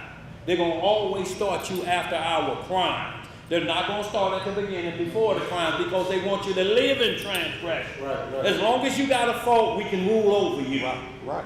Because we're going to keep mentioning the faults to you. Because the Old Testament, they don't want to mention Christ in his spirit form. Yeah. They don't want, well, they don't believe him in his flesh form either, but verily not in the spirit, because they say he wasn't mentioned in the Old Testament. Oh boy, that's the craziest talk in the world. Well, who was David talking about? Right. Who was Daniel talking about in Daniel 7 chapter? See? And they took him up to sit on the right hand of the Father. We had one boy tell us, no, that's the only scripture we can't get around. So you're trying to get around scripture. Right. Trying to get around Messiah. We can't X him out with that. With that. We had one boy, Psalm 110, he tells us, well, we don't read past the 79th chapter. Well, that's on you, player. If it don't That fit, ain't on maybe us. you You should decide to cut off. So you don't want to read 80 through the last Psalm, do you? No. You're going to cut all the good meat off in there because you see the Messiah staring you right in your face and you don't want to accept it. But you rather believe this sinner who claims it, he's all righteous. Yeah. When you walk past that bathroom, you knew homicide tape should have been put up. And you believe he is righteous. You be like, something in there is dead. Don't you say it? Right. Because you know that shouldn't come out of a human being, that type of stank. And then he come out spraying. Woo! Y'all better give it a minute. Yeah, y'all better give it a minute. Yeah. Where's my flock? God I was say they working out in with the me in parking there. lot. They couldn't stand the smell. They outside. Get some more of that, Zeb. Go ahead. O Lord, who bears rule, thou speakest at the beginning, when thou didst plant the earth. What did he do? Plant the earth, and that thyself alone, and commandest the people. Yes, sir. And gavest a body unto Adam without soul, which was the workmanship of thine hand, and didst breathe into him the breath of life, and he was made living before thee. Now hit the verse 6 to kick it. And thou leadest him into paradise, which thy right hand had planted before ever the earth came forth. See, paradise was created before planet Earth was ever thought about. The temple or the tabernacle Elijah was talking about in the heaven, made without man's hands. Already before, because everything on earth was a shadow of what's in heaven. That's right. This is where we got to get back to that new Jerusalem that's without fault in it. That's why Adam had to get kicked out. They say, oh, there'll be sinners and live in righteousness. Can you imagine that?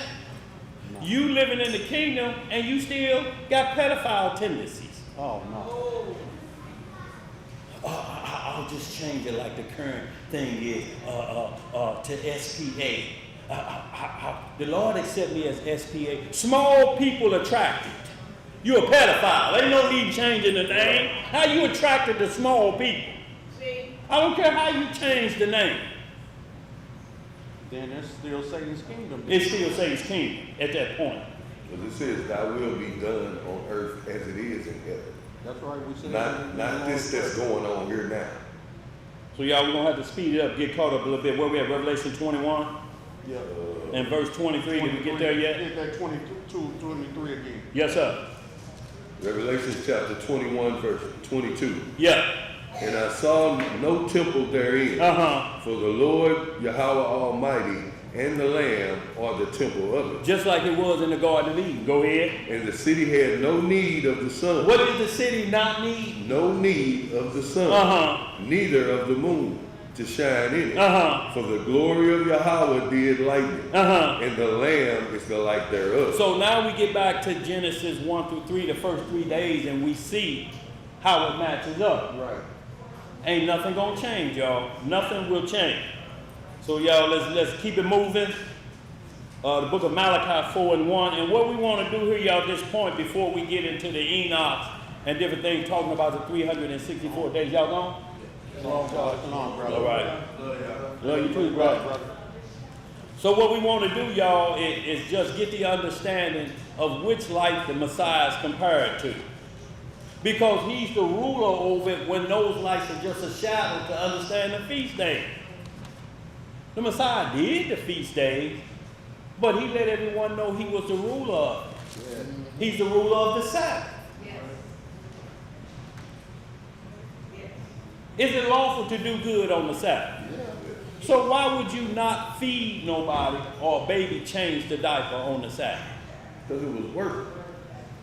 Why would you not go get your mama off the highway and she knows she broke down in the toughest neighborhood around you?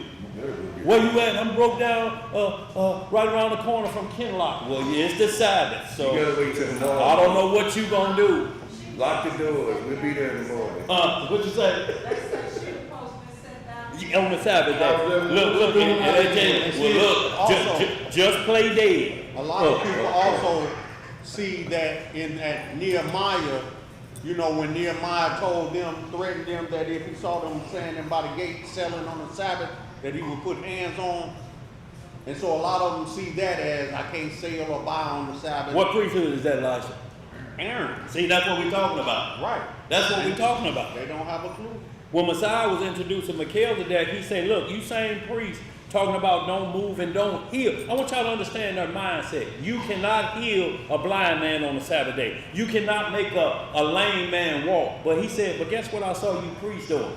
Roll up y'all sleeves and got down in a hole and pull an oxen out. Yep. So you're saying a beast is more important than a human being. Yeah, well, that's what we have today. Humanity is gone to dirt because the mindset of those who's in charge. If the head is sick, the body is sure is, Elisha. If your head stopped up, nostrils stopped up, you can't do nothing. It's struggle to breathe. Yeah. That means you can't run. That means you can't walk because your breathing is cut short. That's going to be rough sleeping, ain't it? Right. You can holler sleep apnea and put one of them machines on. It ain't going to help you. You just going to wake up tired in the morning. Let's get it, y'all. We got to get caught up. Malachi 4, 1 through 4. And we're going to see what is the greater light and what is the lesser light. And then we're going to get into these scriptures understanding such. Malachi chapter 4, verse 1. For behold, the day coming. Hold on 1 second, Lord.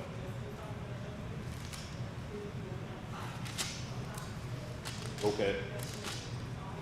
Everybody there? Let's get it.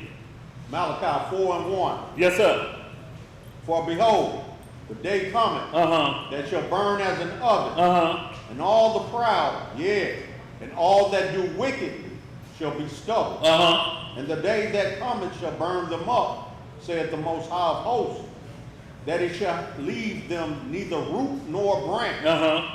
But unto you that fear my name. That fear my what? My name. Shall the Son of Righteousness arise with healing in his wings. And ye shall go forth and grow up as calves of the stall. So we're going to hold that. Y'all read the rest. I'll tell you we're going to read it out. Going to read it out, but we're going to go to the script that backs this up. See, you got a lot of naysayers that say right there, see right there. What do you mean? That sounds like ordinance worship. The Son of Right. But it's a reason why it's in capital letters. It's trying to tell you that how it says the sun rises and scorches the earth at noonday. He's saying, I'm going to be like that when I scorch the people and burn them up like the sun scorches grass at noonday. I'm going to scorch some rear ends. But it also says that he had, this son of righteousness has healings in his wings. Boy, look here. It's the fact that they just saw S-U-N. Yeah. And when you ain't studied, you won't know how to answer that. Right. That it's a comparison. It's the shadow. But it's letting you know who's greater than the shadow. Yes, sir. Ain't you greater than your shadow? Yes, sir. Let's get some more. Verse 3. Yeah. And ye shall tread down the wicked, for they shall be ashes under the soles of your feet in the day that I shall do this, saith the Most High of hosts. Remember ye the law of Moses, my servant. See how he keep having us remember the law? Yeah, the law is so important, but Christianity teach that the law has been done away with, except for tithing. They keep promoting that law. But, and the New Testament, the Old Testament believers, that Christ, who is faith, is law, they say he's done away with. So you got both parties. You got Hebrew Christianity and modern day Christianity, and both of them are playing with the law of the Most High. Both of them, and putting righteousness on a sinner, their pastor or their high priest. Their high priest. Their apostles that they made up. They ain't went over no process of anointing these individuals. They ain't got no information from the Most High because they ain't wrote it down. Who told you to pour oil on his head? And that was olive oil. That wasn't old Crisco that cooked some chicken yesterday and it just left over, find some oil. Right. Or baby oil. Or baby oil. Good, he locked up, boy. There's going to be a shortage here. Go ahead. Verse 4. Yeah. Remember ye the law of Moses, my servant, which I commanded unto him in Horeb for all Israel, with the statutes and judgments. Behold, I will send you Elijah. Who are you going to send? Elijah, the prophet, before the coming of the great and dreadful day of the Most High. And he shall turn the heart of the fathers to the children, and the heart of the children to their fathers, lest I come and smite the earth with a curse. See, and that's what he say. Unless the hearts turn, I'm going to have to smite the earth. Right. And the earth feeds us. If y'all think about it, y'all, what does money really do? Absolutely zero, because it's all based on what product you have and what does everybody looking for. Yep. That's what money is based off of. Supply and demand. Supply and demand. Able to purchase those supplies, but it all comes from the earth. Everything comes from the earth for us. It's just that to the point we start capitalizing it or start charging people for what God put down here for us to or just to observe, and that's why the priest was always there to accept your offerings. Let's get some more. What else to say? That's it. Okay, so let's real quick. Let's get that Joel 2 and 10. Right now, no, Psalm 84. I won't explain it. Sorry, y'all. Psalm 84, 9 through 12. So if somebody bring y'all this Malachi 4 and 1, and they say right there, see, it sounds like when you say sun worship, this is why we don't read it, because it's sun worship. No, we're going to get to Psalm 84, 9 through 12, so you understand when they say he's a son of righteousness. He does everything like the sun would do for us, but greater than that. Because the sun grow crops. The moon don't grow no crops, do it? So what we're going to do is, when we get through with this verse, we're going to have Isaiah put up plants that grow under the moon. So we're going to see, because this is what we have to understand. The feast days only are ordained by the moon when to do it. But if the sun didn't grow the crops, you wouldn't have no crops to offer on the feast day. Does that make sense, like? So how then do you get rid of the sun? And start talking about the Enoch calendar, and they start saying all these things that the Bible ain't never mentioned about no Enoch calendar. Enoch ain't never mentioned nothing about this is my calendar. Right. This is how I read it. No, he would show what all the other prophets are showing. Let me hit this real quick. Go ahead, like. But just like we were talking about the Shalom, provisions be for careful like man, that. provisions for man were created on the third day? Yeah. Without the use of the sun and the moon? Yes, sir. Without the use of the sun, I'm sorry. But in Wisdom of Solomon chapter 16 and verse 26, it says, that thy children, O Elohim, whom thou lovest, might know that it is not the growing of the fruits that nourisheth man, Uh-huh. but it is thy word which preserveth them that put their trust in thee. Absolutely. So it's Christ who controls all that. If you have no trust in Christ, then the herbs and all that benefit you not. Absolutely. You're wasting your time. He's the master of all those things. He's controlling of all those things. When he says he's the son of righteousness with healing in his wings, healing of the nations comes from the earth, right? Well, he controls all that. Yeah. The healing comes through belief of him. Yes, sir. Not just the herb. Yeah. Because you're still going to die. I don't care what you eat. That's Messiah, Wisdom of because Solomon 16:26. ain't nothing you can eat that's going to give you everlasting life. But the bread of life, Wisdom of Solomon which is the Messiah. 16:26. Let's get it. Psalm 84, Psalm 84, 9 through 12. or 9 through 12. Yes, sir. Psalm 84, verse 9. Yes, sir. Behold, our Elohim, our shield, What? our shield, and look upon the face of thine anointed. For a day in thy courts is better than 1,000. I had rather be a doorkeeper in the house of my Elohim than to dwell in the tents of wickedness. Yes, sir. For the Most High Elohim is a sun and shield. The Most High will give grace and glory. No good thing will he withhold from them that walk upright.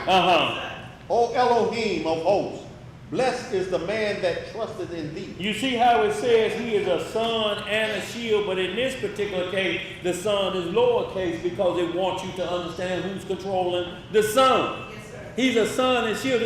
Malachi ain't never said disagree with David on this. He just calling him the son of righteousness. He's saying he'll do what the sun does. He'll grow you. He'll nourish you like the sun, but he's greater than the sun. The sun is his shadow. Y'all understand what I'm saying? Let's get some more, y'all. Let's keep it moving. Matthew 24 and 29. We're just going to hit the one line of Joel 2 and 10. And then, y'all, we'll get into the Jubilees and the 364 days, and we'll see what's causing the problem. And, y'all, it appears to be just, it's a violation of what the scriptures say. Always get your subject matter. Go to verse 1. Yes. If we go to verse 1, we always going to get our subject matter. You can't be verse talk. That's how a man will judge you on a feast day. You understand, Lysa? Yeah. He gets you right in the middle of the instruction. Right. And then what we always say, let me go back and read this again. Oh, man, I had C screw. I'm trying to put it in the D slot. But how quickly when we grow up and mature, we abandon our elementary Thought process. and, Yes, sir. and basic understanding, which in elementary school we were taught to start at the beginning of a paragraph to get the understanding of what it's talking And about. we've been taught that the whole time. We've been taught that all our lives, but we abandon it when we get grown. And then start And verse then want to debate And verse about teach. what we think we know. Yeah. And you ain't even started from the front. You done abandoned your basic understanding, the basic rules. Start at the beginning. Start at the beginning. Every argument, I don't care where it is, they start at the where. They don't start in the middle because everybody got a side at that point. Let's start at the beginning and see where the problem happened at. What happened at the beginning? Okay, I'm going to tell you. And I'm going to tell you this.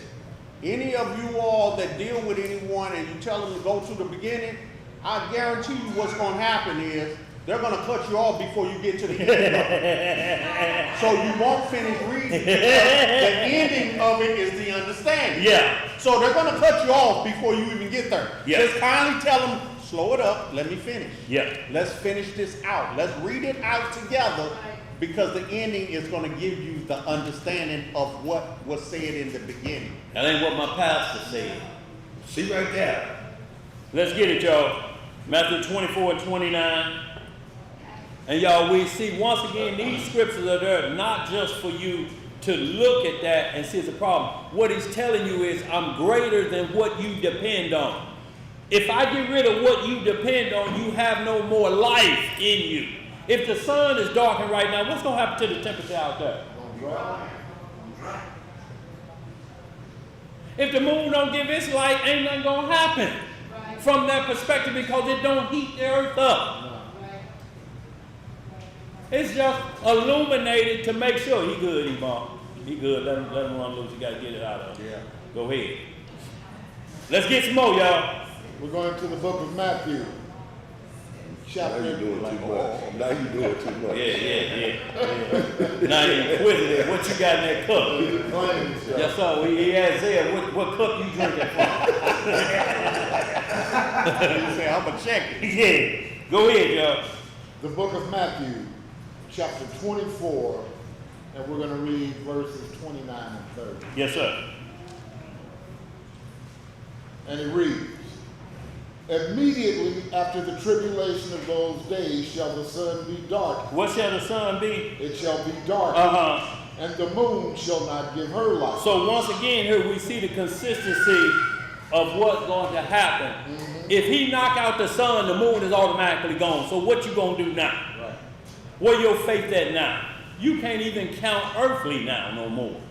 What are you going to do? Who are you going to be dependent on at this point? Let's get some more. And the stars shall fall from heaven, and the powers of the heavens shall be shaken. Yes, sir. And then shall appear the sign of the Son of Man in heaven. So when we see Genesis chapter 1 and 1 verse 3 of the 3 days of the Messiah's life, and then you got day 4 where the Son is created, he said, I'm going to knock day 4 out because I need to knock it out. We're not doing what we would call plan B no more with y'all. We done did that before. We're not doing it anymore. I'm getting rid of them lights as far as you looking at. Too many people are looking at it for the wrong thing.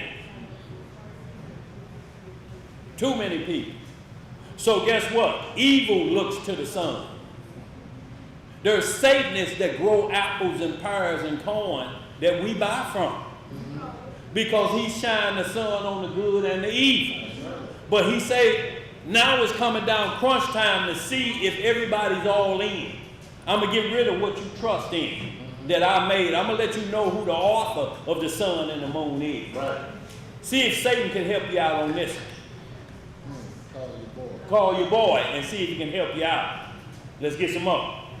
And then shall appear the sign of the Son of Man in heaven. And then shall all the tribes of the earth mourn. And they shall see the Son of Man coming in the clouds of heaven with power and great glory. So at this point, he has to regulate temperature at this point. We're getting rid of the sun. Right? Yep. Earthly temperature have to be regulated at this point. Where are we going to get our heat from?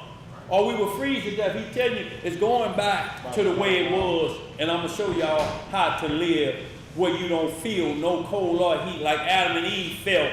The only time they felt heat and cold was when they got kicked out of the garden. They didn't even know what the sun was. They said, why is my skin burning like this? It's from plan B, the sun, because you didn't want the sun of righteousness. Right. So I'm going to give you plan B now, what you want. It burns. It makes you sweat. What you got, bro? So Rock 23 and 19. If you go over and read, it talks about 2 men that like to multiply seed. When you start at verse 19, it says, such a man only furthers the eyes of men. Yeah. And knowing not the eyes of the Lord are 10,000 times brighter than the sun. Beholding all the ways of men. Yes. Considering the most secret faults. So 10 times brighter, 10,000 times brighter. Brighter than the sun, he said. Sir. And see, the comparison is what the light that we need and everybody to worship and chase. You know, he says, I'm 10,000 times brighter than that. Look, we can't look at the sun. They tell you to damage your eyes on it. Right. Now look at the Messiah and all his glory. That's why people couldn't stand and see him. That's why they couldn't look at Moses. Right. He had the glory of Messiah on him. Yes, sir. They had to put a veil on. They had to put a veil over. I mean, people couldn't look at it. This 10,000 times the sun in his strength. The sun is in his strength from 12 noon to 2 p.m. That was the time we was told we couldn't go outside. It's too what? Hot out there. Shalom, y'all. Shalom, family. Let's get it, y'all. Where we at? Joel 2 and 10. Yeah. And y'all, what we're talking about is consistency. Y'all, we ain't saying we right and they wrong. We have to go off of consistency. Right. What the Bible say, consistent. It says Christ will blot out the sun and the moon, so that eliminates your faith in any ordinances. That's why he say don't worship it. Right. Because they could be blocked out at any time, and your God is destroyed if it's the sun. Yeah. You ain't gonna have nothing else to eat if I block it out, so you're dependent on me, who the sun is dependent on. Right. That's why Abraham knew that the sun wasn't the Most High. Yes, sir. He said because he saw it doing its same duty every day, and it didn't stray from his duty. So he said that can't be the Most High because it's following the command Of somebody else. Yeah. Ain't that clear? Understanding life? Common sense, but like Tuba say, common sense ain't common to everybody. No, nonsense is common now. Yeah, it is. Let's get it, y'all. The book of Joel, chapter 2 and verse 10. What it say? The earth shall quake before them. The heavens shall tremble. Yes, sir. The sun and the moon shall be dark. See, and it keeps saying dark, and so your trust in plan B or artificial lighting, so to speak, is going to be knocked out. What you going to trust in? See, it's like this AI. If this goes away, what we going to do? Right now, we can Google everything. Y'all understand what I'm saying? Right. You can Google, but when this goes away, what you going to Google then? You got to Google your mental at this point. You have to recall what you done retained, but if you ain't retained nothing but tomfoolery, that's the only thing going to pop up. Let's get some more. And who in here know how to rub two sticks together and make a fire but missed it? And Mr. that got away from that, he used a blowtorch now. Let's get some more, y'all. Go ahead. The sun and the moon shall be dark, and the stars shall withdraw their shine. That's 10. Yes, sir. So now Isaiah 66, 20 through 24. Y'all, what we're doing is just going with consistency from the beginning and what's going to happen at the end. Ain't no middle ground for Pharaoh. Ain't no middle ground for anybody that like Pan-Africanism, mixing all the dark nations up and do this new doctrine called melanin. Melanin takes us out off the table because we can't compete with an African. Right. One African got more melanin than all of us in here combined. Boy, look here. I'm talking about blue black. Purple black. I'm talking about solar shoe black. I'm talking about get alive walking there. They be like, where does high yellow dude come from? That's black. That's blacker than black. Man, old high yellow up in here. He know where he at. Let's get some more. Isaiah chapter 66, verse 20. What it say?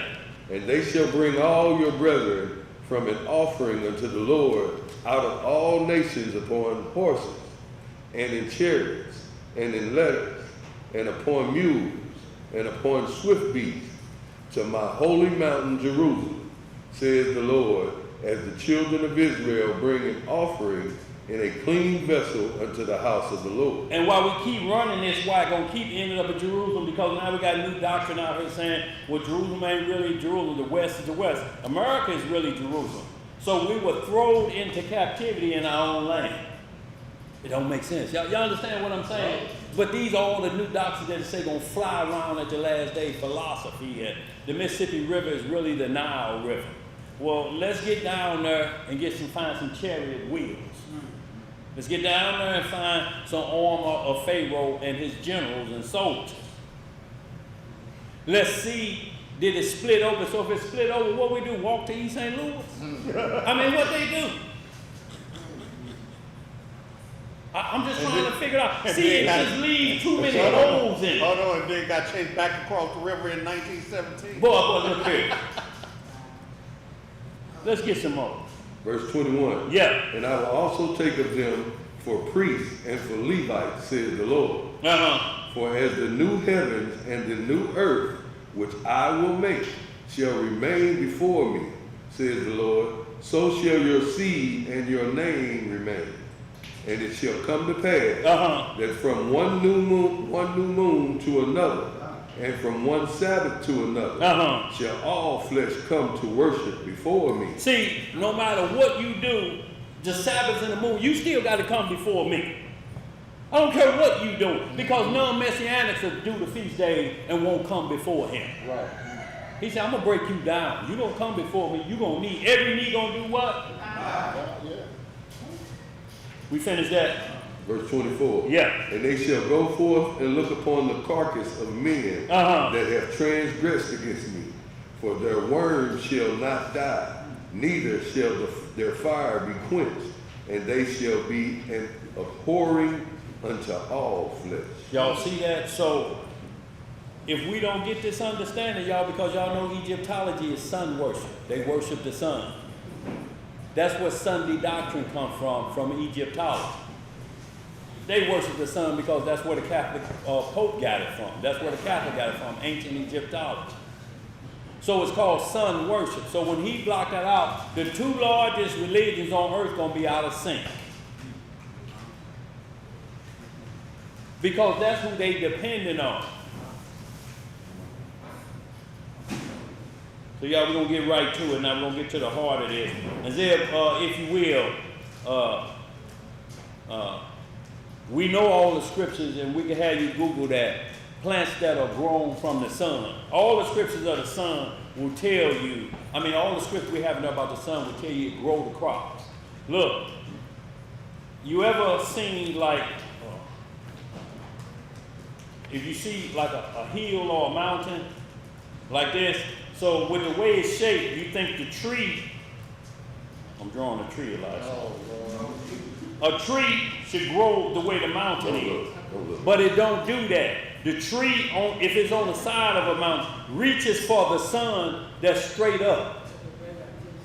It don't grow sideways. It reaches to the sun that's straight up. Even though it's on the hill, it grows straight up. If you have plants in your house and you have them next to a window where the sunlight come in, but it ain't in front of the window, it will bend itself looking for the sunlight. It will not. That's some bad drawing too, but you know what I'm saying. I zoomed in. It was still But I don't care, when y'all travel, look at the wonders of nature. Just look at a hill and see how the plants grow. Do they grow straight up or do they grow to the side? It's always, you're going to find branches that go around the house to get that sunlight for nourishment. Y'all understand what I'm saying? So the sun is the greater light. Our conversation about the lunar calendar and what Enoch said leaves the sun out of everything. And it has 4 more days per year than the moon. What do we do with them 4 days? See, we're going to ask that question around here. What do we do with the 4 extra days of the sun? What do we do with it? And just like it's silent now, ain't no answer for it, Elijah. Because you've eliminated one ordinance and its responsibility because you see the feast days running off the moon. Well, the feast days wouldn't run if the sun didn't shine and illuminate the moon, so you'll know when it's a full moon, when you know it's the new moon, when you know the waning crescent. Right. You wouldn't know none of that if it was not for the sun. So you can't eliminate it out of your feast day thought process when you're in its place and find what it controls. But you know what happens to the sun? They try to make the moon govern the Sabbath days. Yeah. And it cannot. And see, it wasn't designed for that. This is one of the questions the dude said. He said, why is it that every year pagan days are on the same day every year, but our holy days move each year? I say, brother, if you follow the ordinance of the sun and the moon and how it shines its light, then that's your answer. You know where a better one, Elisha, would be? Now they say, they say whose birthday is on the same day every year? No, I'm just saying, what do they say? Who does Sunday doctrine teach their birthday is on the same day of Jesus? December 25th, no matter what. They have certain days. But you just ask, well, why is your birthday change days? Shouldn't your birthday be on the same day of the year every year? So you get an accurate count. Okay, I was born on a Tuesday at 3 a.m. Every year on a Tuesday at 3 a.m., whatever that month was, that's when you should be a year older. But you're not. It moves to a Thursday. It moves to a Saturday. Some of us, yeah, my birthday Thursday, but I'm going to celebrate after the Sabbath because everybody's off. So you have to wait to celebrate because it's in the middle of the week. So this is his answer to that, was that the moon changes because it's unpredictable like a woman. Yeah. Oh, yeah. And it's certain, look, it's certain scripture. We're going to hit that too because we got that mark that what men want to see. But then once again, y'all, they're reducing the power on high to the ordinances and comparing man to its ordinances when they were created for man. Right. Not for man to pattern themselves after that. Ain't no woman looked at the moon and say, I'm going to be just like that up there. I'm going to change. Today, I'm going to act like I'm cooking for Henry, but tomorrow I ain't. I'm going to change. But the sun is consistent. You understand what I'm saying? I'm just trying to put an analogy there of why people go off like that. But let's get some more, y'all. We down to the last half hour. You want the plants that grow by Yeah. Plants that grow from the moonlight.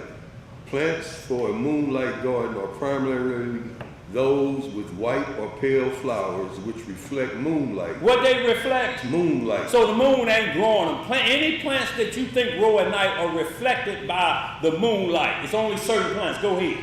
The silver foliage, which also reflects light, creating a luminous effect in the dark. Yeah. Key examples include the moonflower, night blooming jasmine for fragrance, and plants with silver leaves like lamb's ears. So all of those are illuminated by the moon, but the moon didn't make them grow. No. It's the sun that has the power, y'all. So look, if you go off the moon, you have no crops to offer during the feast days because the moon ain't growing nothing. The lily, it's a reflective plant. It don't grow at night. The sun grows it, but the moon illuminates it to make it look brilliant at night. But the moon ain't did no nourishing and growing nothing. Ain't no seeds of the lily was planted at night. And you get up in the morning, now you got it. It say they blossom at night. That's when they show their real power. Because guess why? Because when the sun up, you really ain't seeing their brilliance. You only see it at night when the moon reflect off it because you got a lesser light now. So now it's more easier for the eyes to see and to determine. That's a lily over there. See how it's reflecting off of the moon, which the moon is reflecting off of the sun. Do it make sense? But it ain't growing nothing. So the sun still has to be in place for you to do your feast days for something to offer based off of the moon telling you when to do the feast day. But it ain't controlling the crops. You cannot have a feast day if the sun ain't grew no crops because you have zero to offer. We're going to get into it though. I put it in there, plants that grow from the moon. It says, no, plants do not grow from the moon itself. Say it loud again, Jay. Plants do not grow from the moon itself, but plants can be grown in lunar soil. So you can get dark soil or whatever you do, but it's still going to need sunlight. It still needs sunlight. Ain't no plants reaching for moonlight on the hill. They go to sleep like them dog ears. They close up and go to sleep. But we finna get into it now, y'all. So let's deal with the issue that's coming up in this Jubilees, the 6th chapter. And that was the biggest confusion on the radio the other day about the 2 different calendars. But it's not understanding if we don't ever start at the beginning. Right. And we pick it up, and we don't know the curses right there where you picking it up. Like Deuteronomy 28. If we'd have kept 1 through 15, would we be talking about Deuteronomy 68? Nope. No, not at all. But because we couldn't do it, now we experience the back half. But notice nobody teach the front half of Deuteronomy 28. Why do we always start at the curses but don't explain? Because we passed over the blessing. If y'all keep them, y'all won't have to worry about being put in ships. Right. But now we make the curse something that the world want to recognize us by as the curse. Like, we want the world to recognize us by fringes, which came off a curse. Right. We didn't have to wear them. Abraham, Isaac, and Jacob didn't wear them. We didn't get them until that man did what? Now we got to get AI fringes, so to speak, instead of the Holy Spirit, which was around. Right. Now we got to get something to make us do right. And it still didn't do And still didn't do it. Because we carried away in what? it. In your friend. So y'all, it's a custom, but it's a custom that have to be explained. Because if one asks you right off, so you're the guys that did wrong in the wilderness with those fringes on, are you? If you don't go right into explaining that what happened, yes, you are right, and this what happened. I worm now with a different mindset, you know. But if you just go in and start cussing them out, you don't know what you're talking about. This ain't for you, no way. This Israelite. So what you do is start putting the nation above the gospel. Right. And this is live. This is about Abraham. The tribes of Israel had nothing to do with Abraham and the Most High splitting that path in Genesis 15. Israel wasn't even born yet. Isaac wasn't even born yet. This is way before them. How you then gonna pump up what was in second, so to speak? But that's people not wanting to look at themselves. Yeah. Like they'll talk about the heathen this, the heathen that. They gonna get this, they gonna get that. Remember what we did to get in their position. Yeah. Let's talk about that. No, we ain't gonna Let's do that. correct that. No, that's too much like right. Instead of worrying about what they gonna get, what you gonna get. Okay, so we go to Jubilee 6, where the problem come in at, and we got this bigger book if y'all got the other writings, where the problem gonna come in at is, we're gonna start about verse, y'all read all of Jubilees, we just gonna pick it up, y'all, about the 20th verse. Because it gets right to the heart of it. But when we get to verse 30, it's gonna tell you where other people come in and start reading and claim it went out of sync. See right there, it say, no, it's a question before that.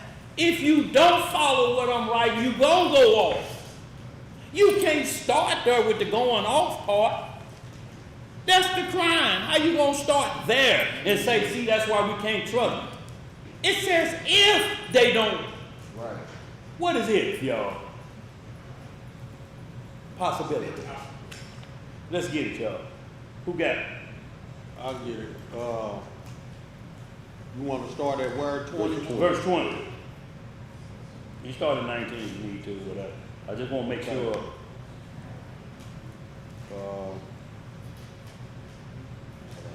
Okay, I'm going to start at 19.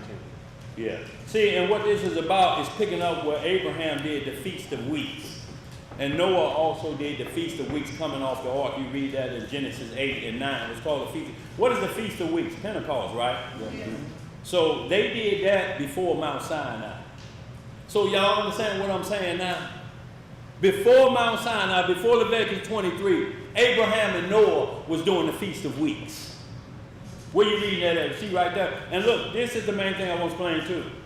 The moon has its own time within the same year.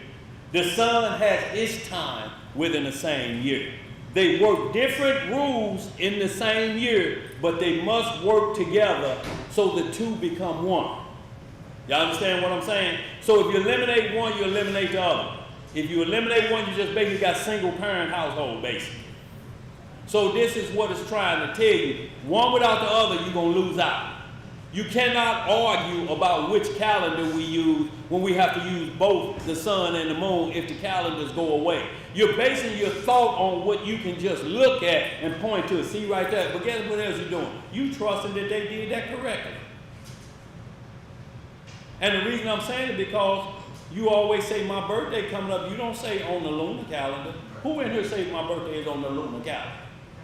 Who say everybody we say happy soul day to something? What calendar is that based off of? Come on, y'all. But you'll also find that most of them that's on this don't celebrate their birthdays. Right, because they say it's a sin. But guess what they do? We ask them, where does it say it's a sin in the Bible? See, because that, and Job don't even say that. No. He never said they case- sin. He said in case. case they they have have sinned. Sin. It had Does nothing- that mean sin And in it didn't case have they nothing to might do with have? the It birthday. had nothing They to do was with turned the day. up. Right. It had nothing to do with the day. It was about them being the offspring of a rich king. Yeah. And they wouldn't get beside themselves and say they were better than others because of their riches. That's what he prayed about. That's what he asked the Most High. He sacrificed for that. Just in case they do it. Lord, I want to be ahead of the game in case they get beside themselves. But he never said it was sin. That's what he would have said. You don't sacrifice for continued sin. You sacrifice to relieve sin, and that's what Job did. And it had nothing to do with it. The attack wasn't on his children from that perspective about a birthday. The attack was on Job. For You destroying can the have temple his of David. flesh, and his children are his flesh. That's what it is. Just like your children or your flesh. That's what he attacked at your offspring. He attacked them and his servants and the cattle. Now, was it the cattle birthday? Was it his servant's birthday? And we asked, the Bible, birthdays are mentioned 3 times in the Bible. Where does it say it's sin? Bad things happen on people's birthday. 9/11 was somebody's birthday, wasn't it? Somebody. Psalms say teach us the number of years. That's what we're going to, bro. Let's get this real quick, y'all, because we run out of time. Jubilees chapter 6, verse 19. What it say, like? But Abraham observed it, What Abraham observed? the feast, Uh-huh. and Isaac and Jacob and his children observed it up to your days. And in your days the sons of Israel forgot it until you celebrated it anew on this mountain. Right? And command the sons of Israel to observe this festival in all their generations for a command to them. Is this before Leviticus 23 you read, Elijah? Yes, sir. This before Mount Sinai, and we got the Feast of Weeks. Yep. Let's get it. One day in the year, in this month, they will celebrate the festival. For it is the celebration of weeks and the celebration of first fruits. Yes, sir.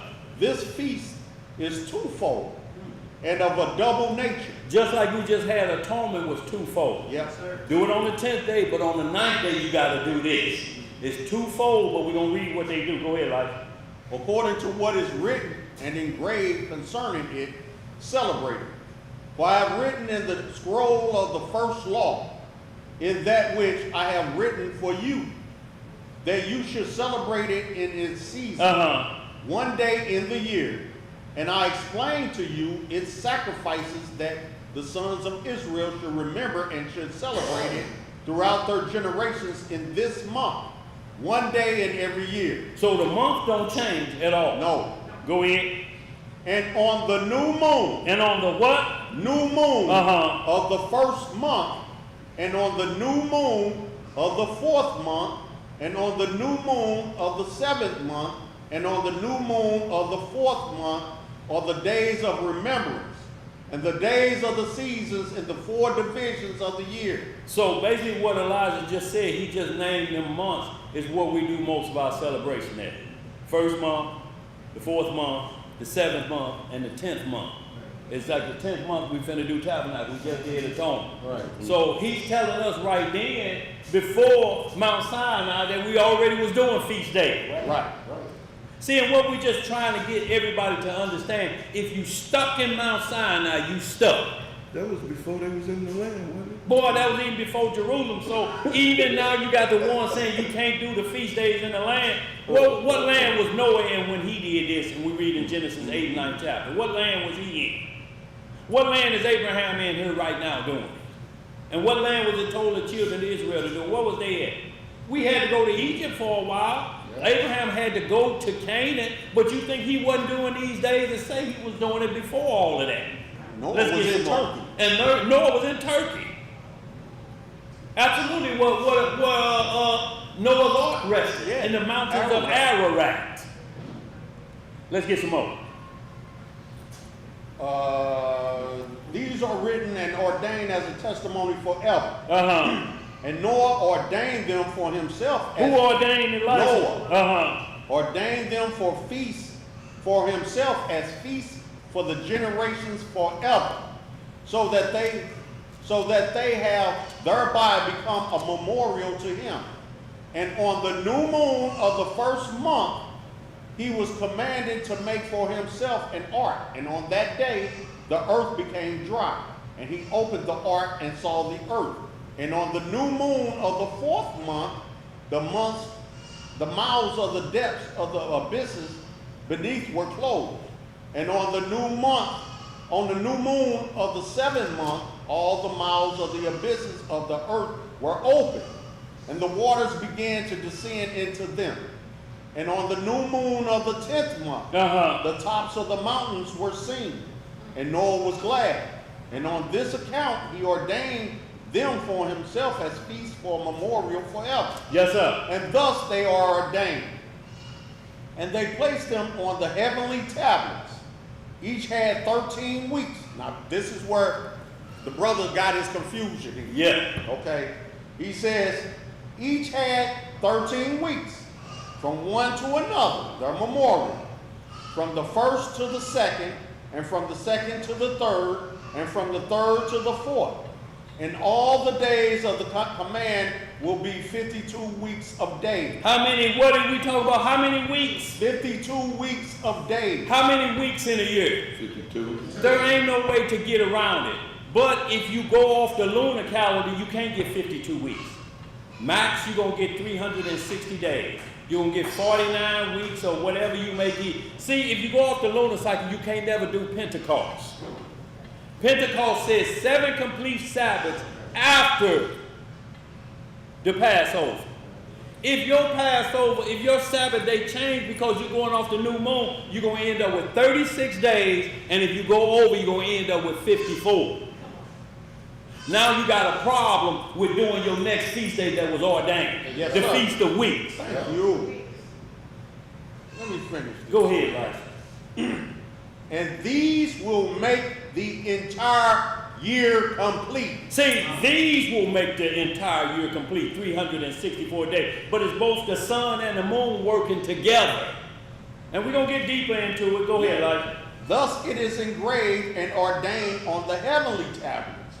And there is no neglecting this command. What is it, Elijah? There is no neglecting this command. That means you can't put it off. So shame on us if we continue right before the feast day talking about what day it's supposed to be. Right. Or when was it? Was it yesterday? Man, we did Passover 2 weeks ago. What? Oh, they doing it early. We don't care about none of that. Right. We don't care nothing about that. Because basically you basically telling us after we done already bought, y'all done bought the wrong thing. Mm-hmm. What good is that gonna do? So let me read this. Go ahead, out, Elijah. brother. Because What verse you in? I got to finish that 31 again. Yes, sir. Go ahead.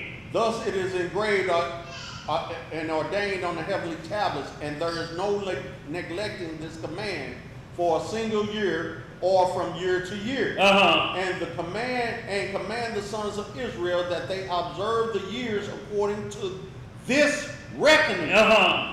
364 days, and these will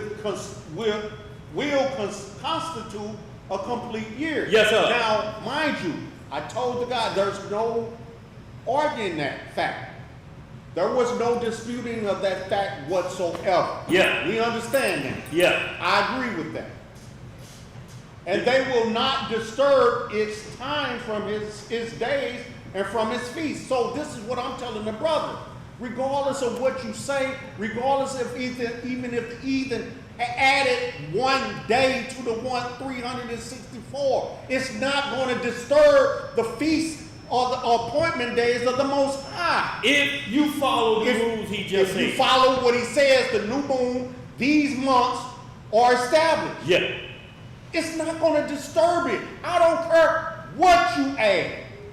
It's not it's ordained in the heavenly tablets. It can't be disturbed. And you know what you can do, Lisa, to understand what our understanding is that if we get away from all the written stuff in Google, the moon deals with waning phases. And it's like you see the crescent moon. Right. Some, like Muslims, worship the crescent moon and the star. But this is how you tell what side of the month you're on. It say hold your thumb up to the moon.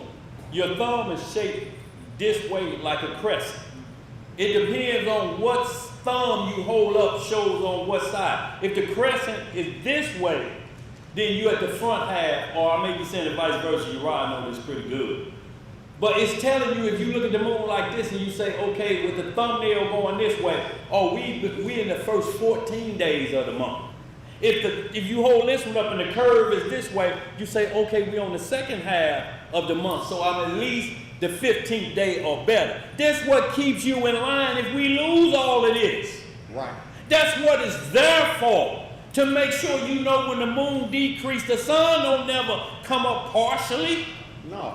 The sun never comes up partially. The sun is fully illuminated from start to finish. It's just where it starts to settle or it rises. But when it rises, the sun, like, do you have to do like this? Man, that's only a quarter of the sun up there. It makes it a little chilly around here. But in the winter, ain't the sun still fully illuminated at 12 noon? Yeah. Riddle me this though. Why is the sun hotter on Earth than it is if you climb the top of Mount Everest? Why is it snow up there and you 30,000 feet up, closer to the sun, Right. but it's colder up there?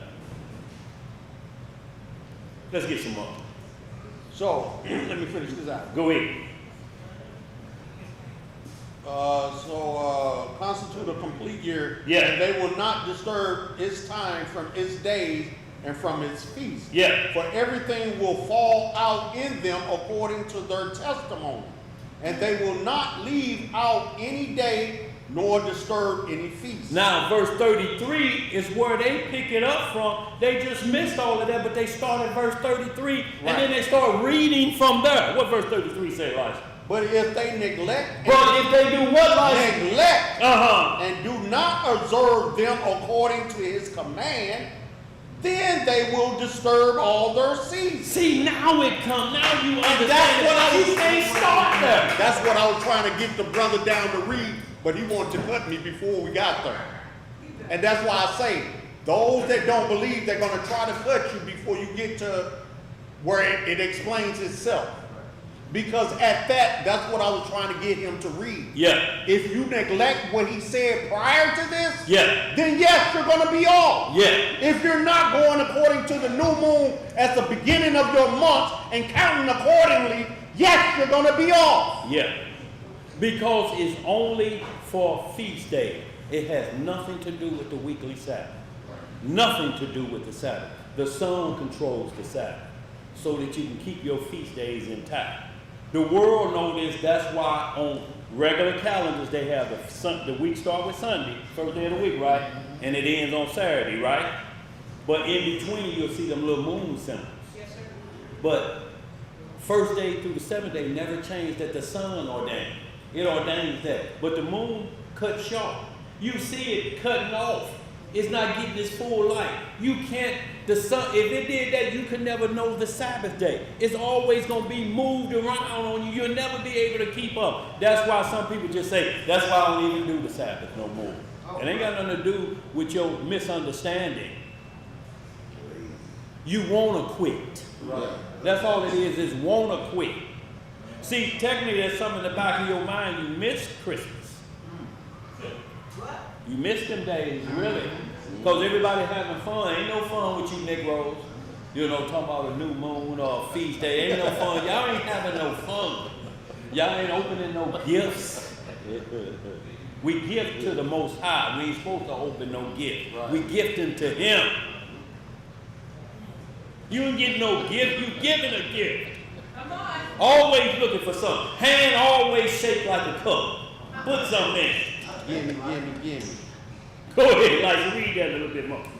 But if they neglect and do not observe them according to his command, then they will disturb all their seasons, and the years will be dislodged from this order. Yeah. And they will neglect their ordinances. And all the sons of Israel will forget and will not find the path of years, and will forget the new moons and seasons and Sabbaths. Yes, sir. And they will go wrong as to all the order of the years. Yeah. For I know, and from now on will declare it to you, and it is not of my own devising, for the scroll lies written before me. and on the heavenly tablets the division of days is ordained, lest they forget the feast of the covenant and walk according to the feast of the nations after their error and after their ignorance.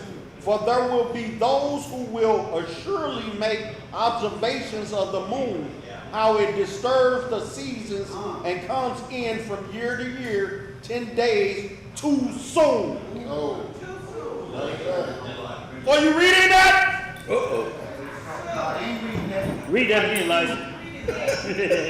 Go ahead. What verse did you just read? What verse you in? 36. Okay.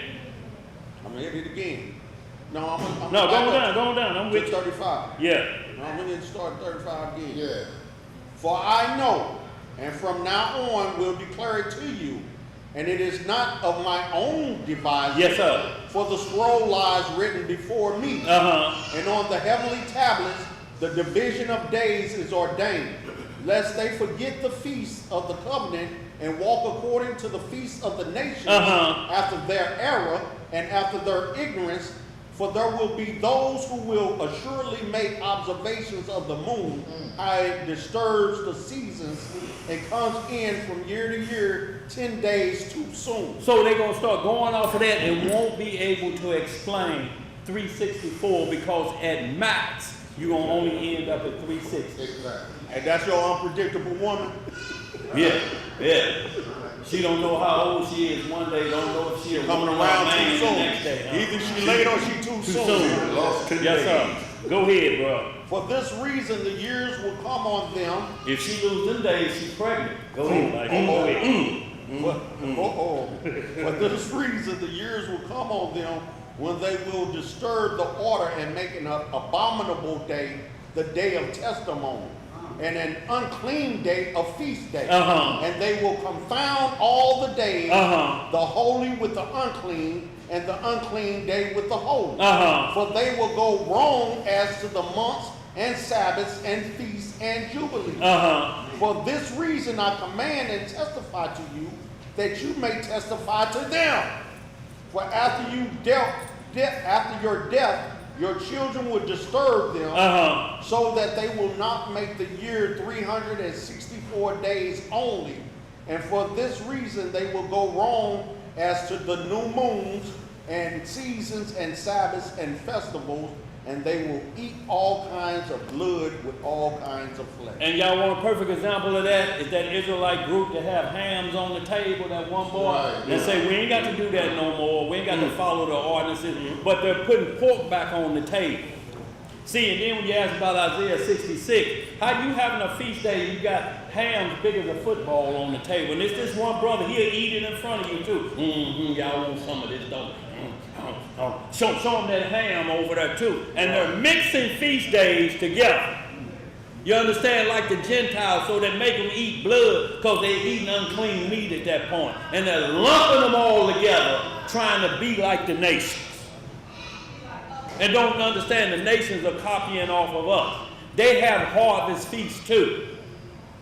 But they harvest blood, the blood of children. Right. So let's get into this Sirach 43, y'all.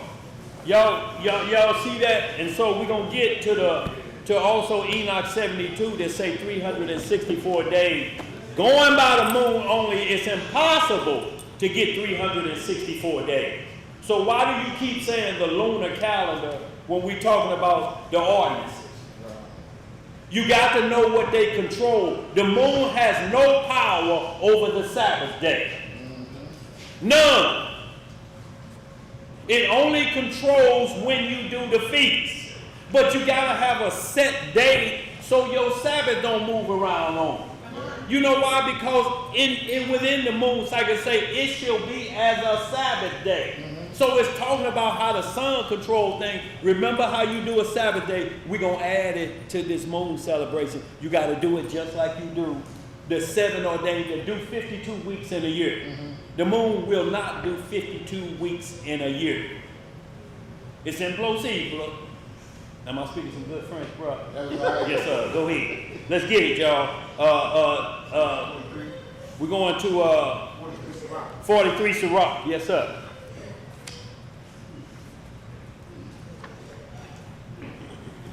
And y'all, and once again, we're going to stay with consistency. We're going to see if all books still go back to the beginning like they order. Right. And then bring us up to speed. Ain't no prophet starting in the middle. These rogue preachers and teachers start in the middle. Y'all understand what I'm saying? Starting in the middle, that means you're going to take somebody's side when you start in the middle. When you start in the beginning, you find out whose side to take. That's the difference. When you get locked up, they don't say, we're going to start right at the bank. Let's start at the what? The beginning. Who thought of this? Do dirty them, man. He said, well, wasn't nobody going to get killed. That was at the beginning, but what happened in the middle? Somebody got killed, didn't they? Let's get some more. Sirach 43, y'all. We got about 14 minutes. You want to start at 1? Yeah. Sirach chapter 43 and 1. The pride of the height, the clear firmament, the beauty of heaven, with his glorious show.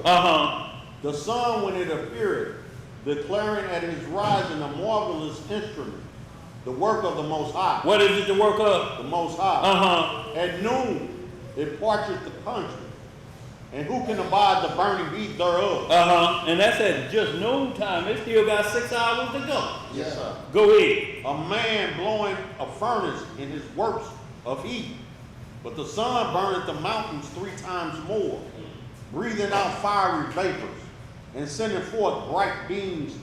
It dimmeth the eyes. So it dims the eyes, like you try to look at it, make you close your eyes or squint. Go ahead. Great is the Most High that made it, and at his commandment it runneth hastily. See, it follows commands. We won't follow commands, just like that Jubilees 33. If they don't keep with the record. Go ahead. He made the moon also to serve in her season for a declaration of time and a sign of the world. From the moon is the sign of feast. What is from the moon? The sign of feast. A light that decreaseth in her perfection. A light is the sign for feast. He said, I gave you these signs for feast. But it decreased. So that means a week could be cut short. How you going to have a Sabbath in a 3-day week? It decreases. The sun don't. So who going to control the Sabbath to get 52 weeks? The sun or the moon? They work together because the moon just controls the feast. It tells you when to have it according to its light that it gets from the sun.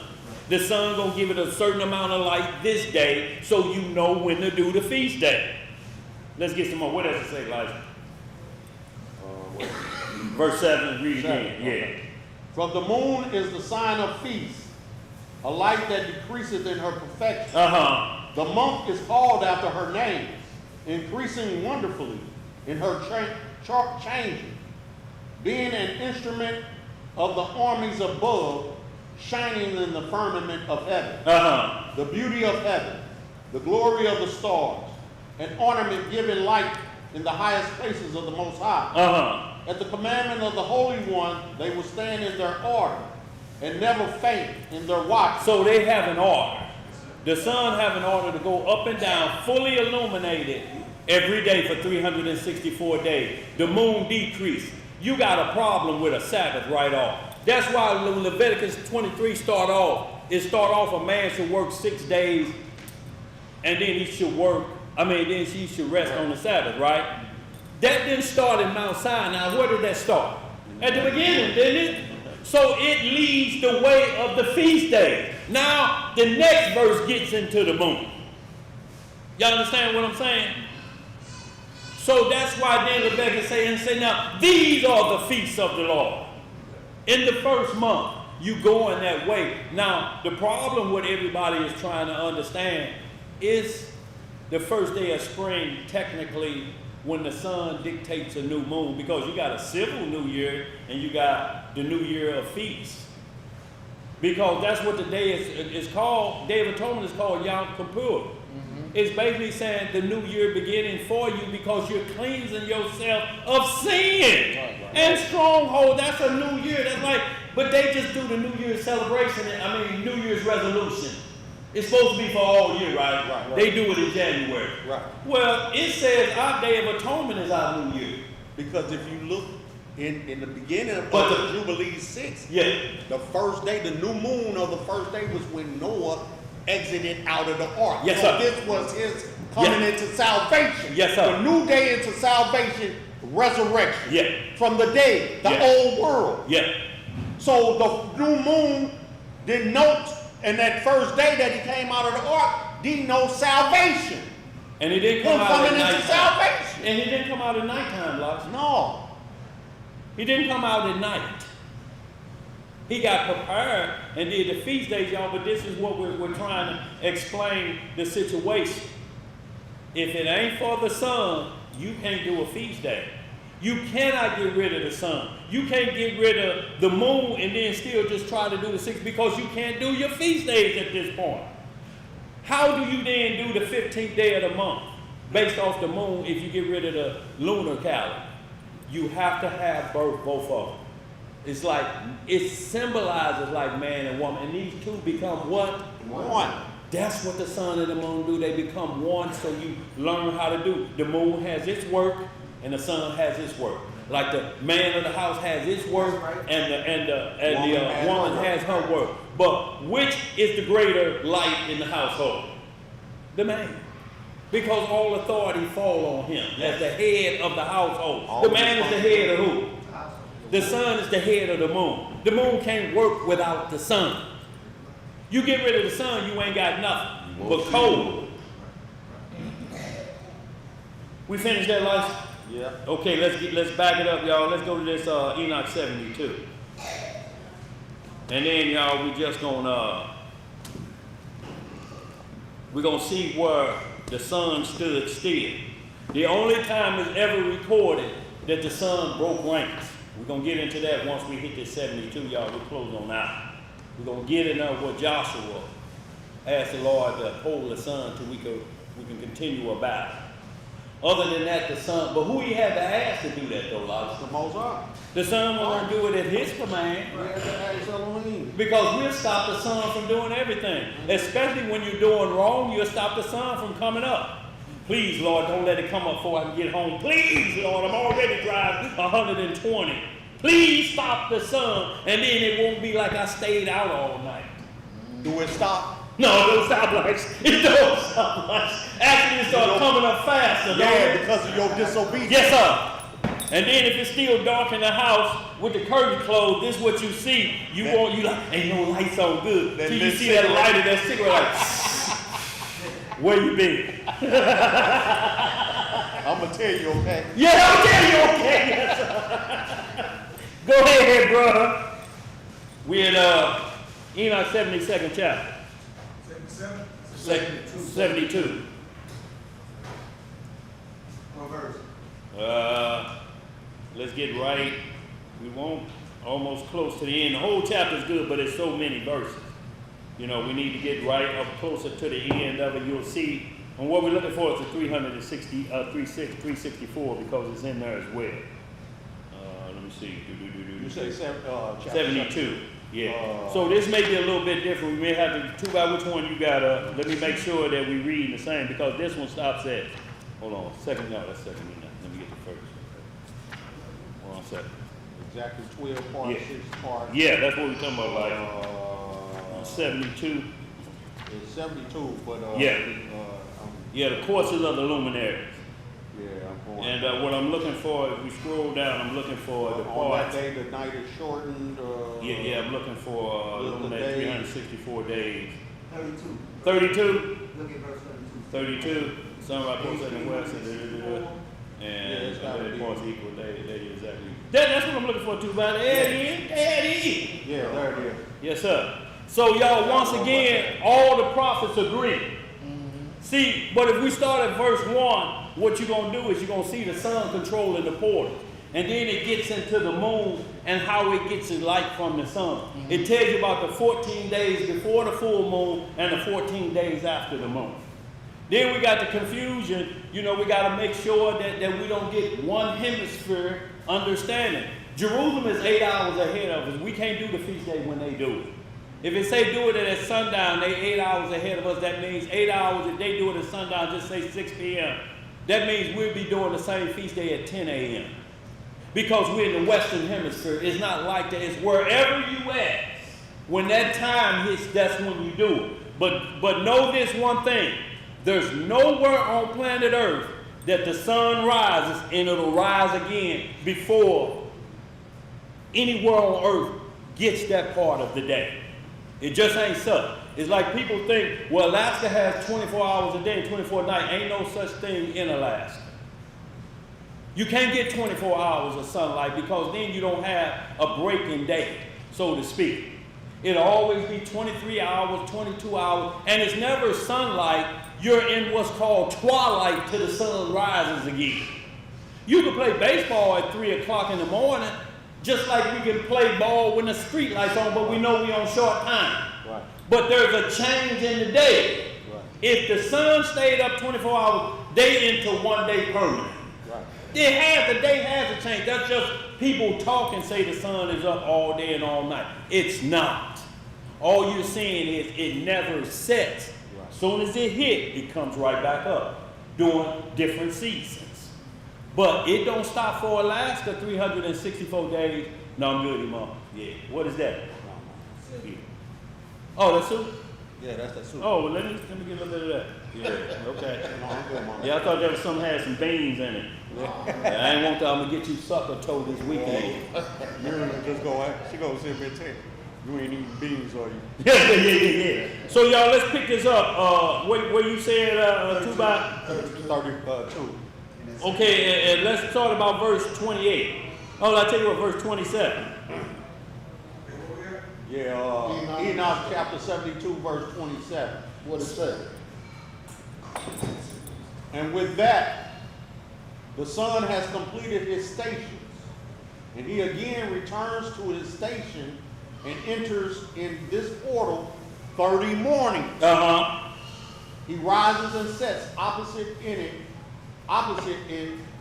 the west.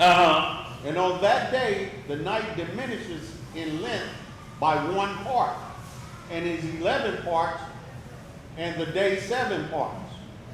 And the sun returns and goes into the second portal of the east, and returns to his course 30 mornings, rising and setting. And on that day, the night diminishes in length, and the night is 10 parts, and the day is 8 parts.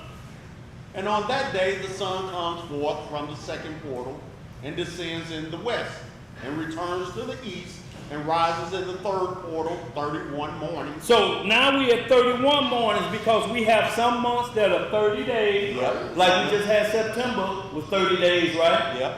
And then some months we have 31 days, like October is October the 31st, ain't it, right? Yep. Let's read some more. And in the third portal, 31 mornings, and sets in the west of the heavens.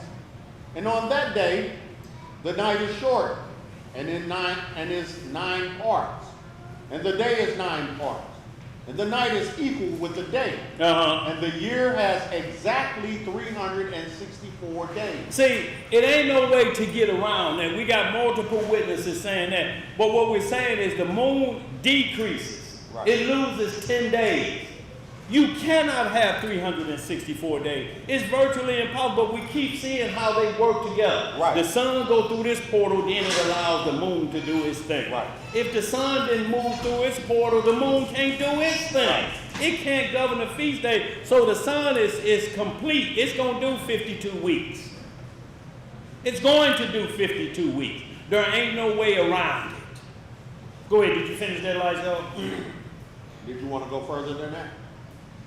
And the length of the day and of the night, and the shortness of the day and of the night, by the course of the sun. By the course of the what? Sun, they are made separated. See, if we don't understand that first and what controls the Sabbath day. Yeah, we use the lunar calendar for the moon, but you cannot expect it to control the Sabbath day in its falling short day. Yeah. You're going to have a short week. You can't have a short week and then catch back up with the Sabbath.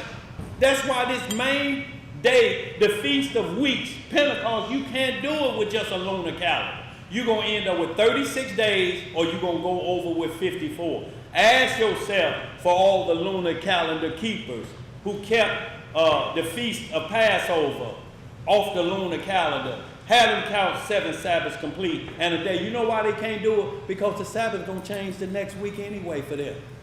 Y'all understand what I'm saying?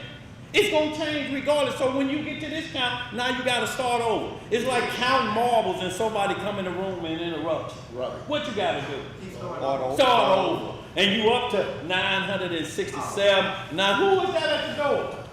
Jimmy, did I tell you I was gonna call you later? Yeah, man, I was in the neighborhood. Okay, well, I'm counting more. What was I at, y'all? I don't know, 800, I think. Now you What you said? No, you finna put them up and go holler at Jimmy. Yeah. I'll come back to that dude later. I'll count later. Yeah, Jimmy, you got some fun on here, boy. Look like, yeah, I'll count later.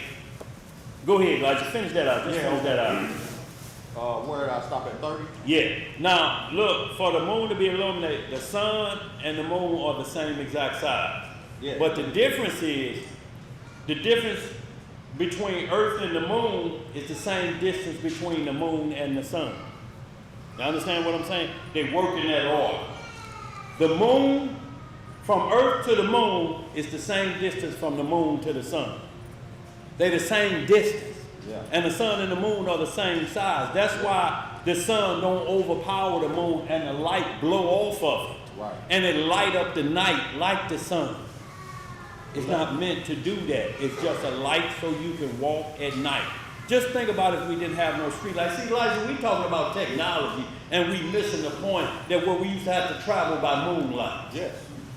It's sometimes the moon will have it so lit up it almost look like daytime, but it's not. That's what I was saying about the wise men traveling by the star. Yes, sir. The illumination of the star to find Messiah. You know, Absolutely. We seen his star shoot over here. And just like the slaves, the runaway slaves. Followed the what star? They followed the North North Star, the brightest star in the sky at a certain night. Illuminated the path. You know why? Because they wasn't allowed to read. They wasn't allowed to speak, really. So if they got a calendar or they got anything to tell them what a North Star is, they couldn't count on that. They had to have men who was wise, that the Most High put wise men in our captivity because He'll never leave us alone. And they say, look, there's the North Star. There it is right there. We know it from past. We just got to keep walking that way, and we're going to walk right where we need to be safe. And that's what happened. Yep. They moved toward Canada, which was north of America, and they just kept following the North Star. And then they get over to the Netherlands, and they get over these points because they following the North Star to get out of slavery.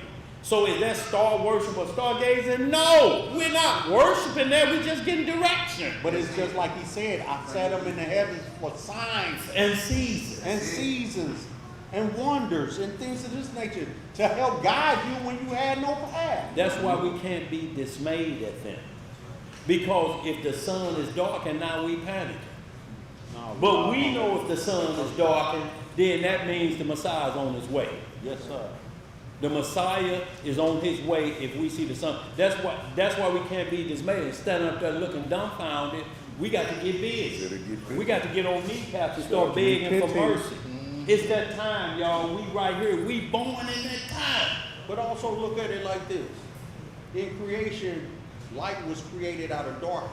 Yes, sir. So that light is the life of men. So life came out of darkness. Yes, sir. Salvation came out of darkness. Yes, sir. So your first day of breathing is out of darkness. So the new moon is going to be the darkest moon, the Darkest moon with period. no light. With no light. And your life is, and salvation is coming forth from that. And then the next thing you get is what's called a sliver to let you know. And it's either going to be on the left side or it's going to be on the right side. The new moon to let is you know. this way. Yes, sir. You got it in front of your hand. The end of the moon is that way. That way. Okay. So you will know it's called the waning moon. It ain't never the waning sun. Y'all, we have to look at this if we didn't have these tools. The slaves didn't have these tools. So shame on us for being confused and we got all the tools in the world. Right. Ain't that terrible? It is. Look, they could navigate through woods and we can't even get to Six Flags. You got to put that in GPS. Yeah. How to get to Six Flags? Where are you at? Smartphone, dumb On people. 270. What you saying? Smartphone who? Smartphone, dumb people. Smartphone dumb people. But y'all, let's get these last two. We're gonna close on out. And we're gonna see the only time the Son broke ranks, but it was a request. Because the Son is here to serve us. The moon is here to serve us, so we keep our feast days. They are ordered by God to make sure we stay correct. We take it out, of course, not the moon and the sun. Let's get that Joshua 10 and 12. And we got these last two, y'all. We're going to close out. Joshua chapter 10, verse 12. And y'all, this is a scrap we was having in the wilderness. Y'all, we fought more in the wilderness than we ever did when we got to Canaan. Guess who we fought in Canaan? Ourselves. I want y'all to think about that. We warred with the nations to get to Jerusalem. And when we get there, we start fighting each other. Ain't that a problem, y'all? Ran out of enemies. Didn't nobody come in there and start the fight. We just start fighting with each other. Like we fighting with each other? Like we fight with each other. And now you understand Micah 7 and Matthew 10 when they say the enemies are the foes of your own household. Yep. We kicked ourselves out of Jerusalem. Ain't no nation came up there and did that. And if you keep giving them power like they did and saying things like y'all got to pay for that and don't acknowledge we cause our own demise, then there's something wrong with your program. That means you're pointing a finger at people and you're not acknowledging your transgression. That's what happened with Puffy. They like, man, hold on. We see all these videos you making in jail and talking about what you gonna do when you get out. But even after you was indicted, before we came and got you, you beat up another woman and told her to go have sex with the Punisher. And you plied her with drugs. Not only that, but we went into your hotel room while you was waiting for us to come and get us, and you had your supplies on the table right there. You ain't learned nothing. You indicted and you still got the party set up. And then they say he had already set up speaking engagements for next week, thinking he gonna get out. Okay. That judge ruled out there. He said, no, you ain't learned your lesson yet. I gotta send you to the big boy P. We're going to straighten you out because, see, you think money gets you out of crime. You have a love for money. And love money is the root of all evil because you're so evil because of the money you got. Yeah. And you thought that video was bought off with Cassie and you probably threatened her. See, heifer, I control everything. I'm like God. I bought the video. Yeah, you did, except the one the security guard kept. That's the one was leaked to the news, and he like, wait a minute, the devil done double-crossed me? Devil, you double-crossed me? Like, shit, you know I'm the devil. Right. So when do you think I start doing good? Because you in trouble? I want more allegiance from you. Started in the penitentiary. You be the first victim.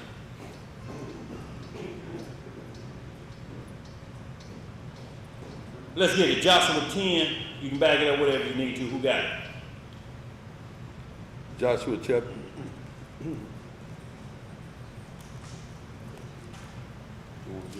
Joshua chapter 10. You want to back up? Wherever you need to go. 7 or better. 7 or better, that's good. Y'all, we're going to close on out after we hit the Joshua 88. Joshua chapter 10, verse 7. Yes, sir. So Joshua ascended from Galga, he and all the people of war with him, and all the mighty men of valor. And the Elohim said unto Joshua, fear them not, for I have delivered them into thine hand. There shall not a man of them stand before thee. Joshua therefore came unto them suddenly, and went up to Galga all night.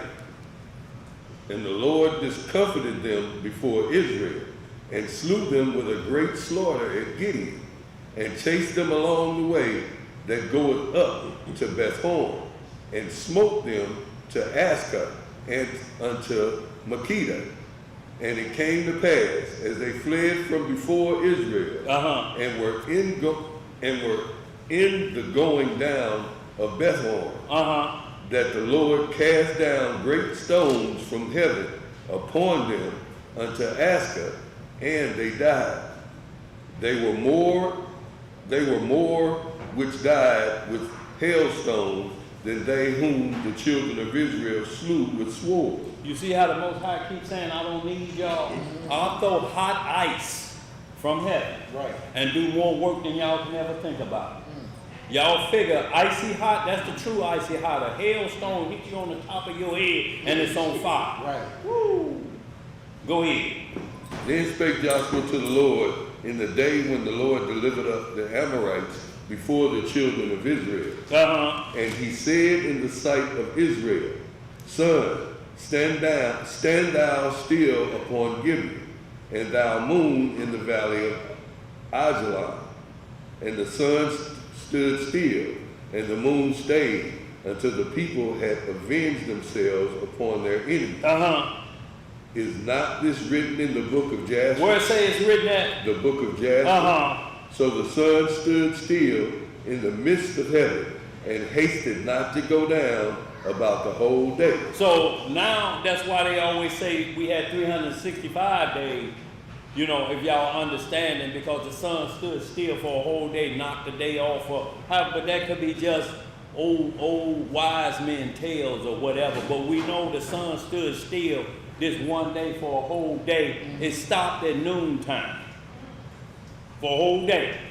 So that's the only time you ever see the sun recorded. So it told us, let's go to the book of Jasher. So let's go to chapter 88, y'all real quick, only 2 verses, 88 and 62 of Jasher.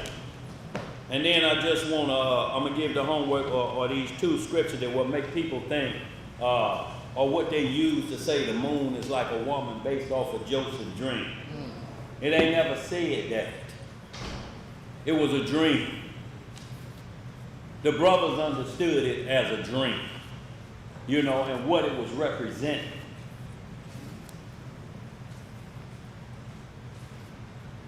Jasher 88, start about 62, like whoever got it. Unless you need to back it up.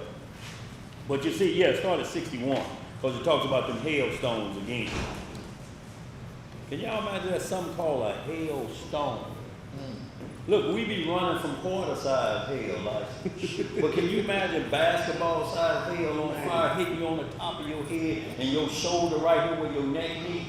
Man, you talking about it's coming from heaven. Oh, and so what's the force on it? Man, the velocity Oh, of that. boy. Man, you drop a penny from the Empire State Building Yeah. to go through a man. Yes, sir. So imagine a hailstone coming from heaven. Oh, boy, come on. You gonna land, y'all going? I'll let you let it go. All right, slow. The book of Jasher, chapter 89, verse 61. 88. I'm sorry, my bad. I'm in 88. It's just 89 in front of my face. Yeah. Go ahead. And while they were fleeing, the Lord sent hailstones on them from heaven. And more of them died by the hailstones than by the slaughter of the sons of Israel. Did we just read that in the Bible? You understand? Yes, sir. Jasher 88, 61, Mike. So what we just read was the exact thing we just read in the book of Joshua, chapter 10. It said, go look in the book of Jasher for the rest of the information of how it's broke down, because the Bible is a summary. It's got Jasher, it's got Enoch in it, it's got the book of Nathan in it. The Bible is a summary. The lost books are the statutes and judgments, because they give us examples. It goes day to day. The Bible is a summary, so it's trying to pack this book, trying to pack the book of Enoch, all within them 66 books. But that's why the Bible is what we call the source. It has all of the lost books. You just have to go get the individual books for if you want day-to-day accounts. What you got over there, Tuba? Sister, the video, I want to know if we can start at 59. Back it up to 59. Yes, we can. See how easy it is to answer a question? It's simple. Now, see, if we were one of them camps, no, you sound like you up to something, trying to make us say, no, we'll start back in Kick the her out morning the if you chat. want Kick to. her out the chat. Yeah. So what we do is, if for understanding, if we got to back it up to 1, we do, but that means we're going to go over. Right. So that's why we may have to give homework. But yeah, we can back it up 1 verse. Let's get No it. problem, sis. Book of Jasher, chapter 88, verse 59. Uh-huh. And Joshua and all the fighting people went up to Gilgal, and Joshua came suddenly to them, and struck these 5 kings with a great slaughter. Uh-huh. And the Lord confounded them before the sons of Israel, Yes, sir. who struck them with a terrible slaughter in Gibeon, and pursued them along the way that goes up to Beth-horon, to Makkedah. And they fled from before the sons of Israel. So now we see, like he said son, but we see children. Did that word change anything what's happening? No. Children and sons still the same thing, ain't it the same event? Yeah. Go ahead. And while they were fleeing, the Lord sent hailstones on them from heaven. From where? From heaven. Uh-huh. And more of them died by the hailstones than by the slaughter of the sons of Israel. So the Most High don't need us about no war. Right. What do he need us for, Lord? What we talking about? We got an arm. Of what? Go ahead. And the sons of Israel pursued them, and they still struck them in the road, going on and striking them. So we see smiting, but striking and smiting is the same thing. You look up there, y'all see it's just, one is more refined English, but they mean the same thing. It ain't changed the narrative. Exactly. Smiting and smoting. See right there it says smoting. Smoting. But the bottom line is he still got his head split open. You know, and you just say his head still split open. Go ahead, bro. And when they were striking, the day was declining toward evening. Uh-huh. And Joshua said in the sight of all the people, Sun, stand still on Gibeon, and moon in the valley of Ajalon, until the nation will have avenged itself on its enemy. Yes, sir. And the Lord listened to the voice of Joshua. Who hearkened to the voice of Joshua? The Lord listened to the voice of Joshua. Uh-huh. And the sun stood still in the midst of heaven. Uh-huh. And it stood still 36 moments.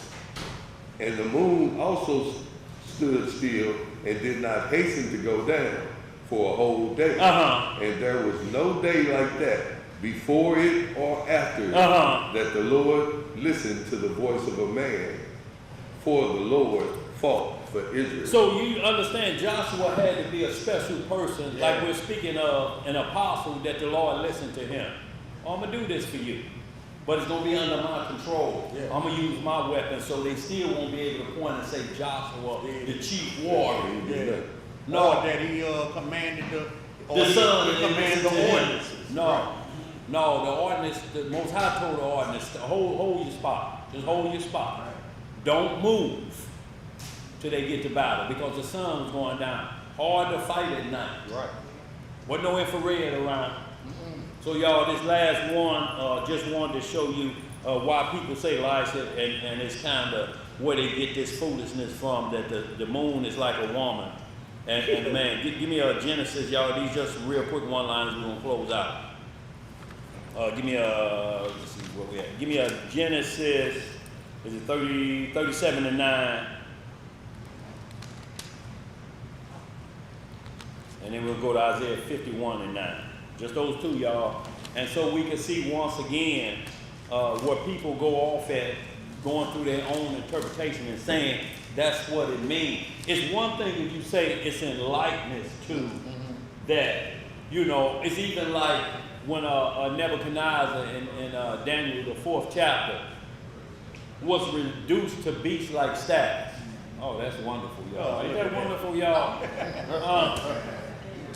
Look, y'all, and it never said Nebuchadnezzar turned into a beast.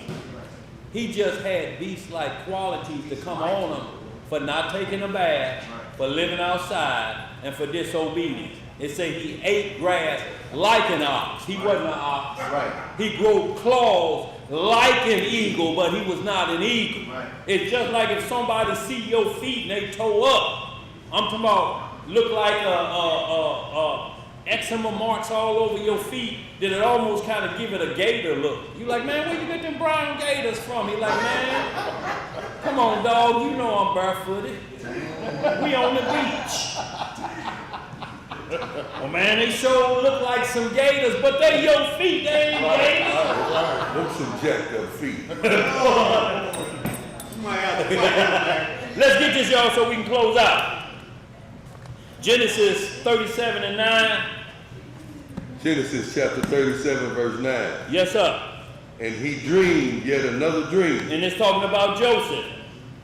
and told it his brethren, and said, Behold, I have dreamed a dream more. And behold, the sun and the moon and the 11 stars made obeisance to me. And he told it to his father and his brethren. And his father rebuked him and said unto him, What is this dream that thou hast dreamed? Shall I and thy mother and thy brethren indeed come to bow down ourselves to thee on the earth? Yeah. And his brethren envied him. So let's get this understanding right here real quick. So what Jacob is saying, if we look at the heavenly luminaries, even if we looked at them like human beings, just say the sun is the father, the mother is the moon, and the stars are the children. Even if we looked at it from that perspective, Jacob asked, so should we bow down to you? That's out of order. Because that would be the stars then bowing to the sun. I mean the sun bowing to the star, or the moon bowing to the star. No, they are the greater and lesser light, not the stars. The stars just twinkle blue. They're not as bright as the sun and the moon. Right. So that's what he asked. And so we're going to get out of order here. So I'm going to be bowing to my own son. Is that what you're saying? That's how you compare. It's just a thought process because we look at the heaven luminaries and we see that the pattern is almost the same down here. But a human being ain't called. The man is the we can say the father is the son.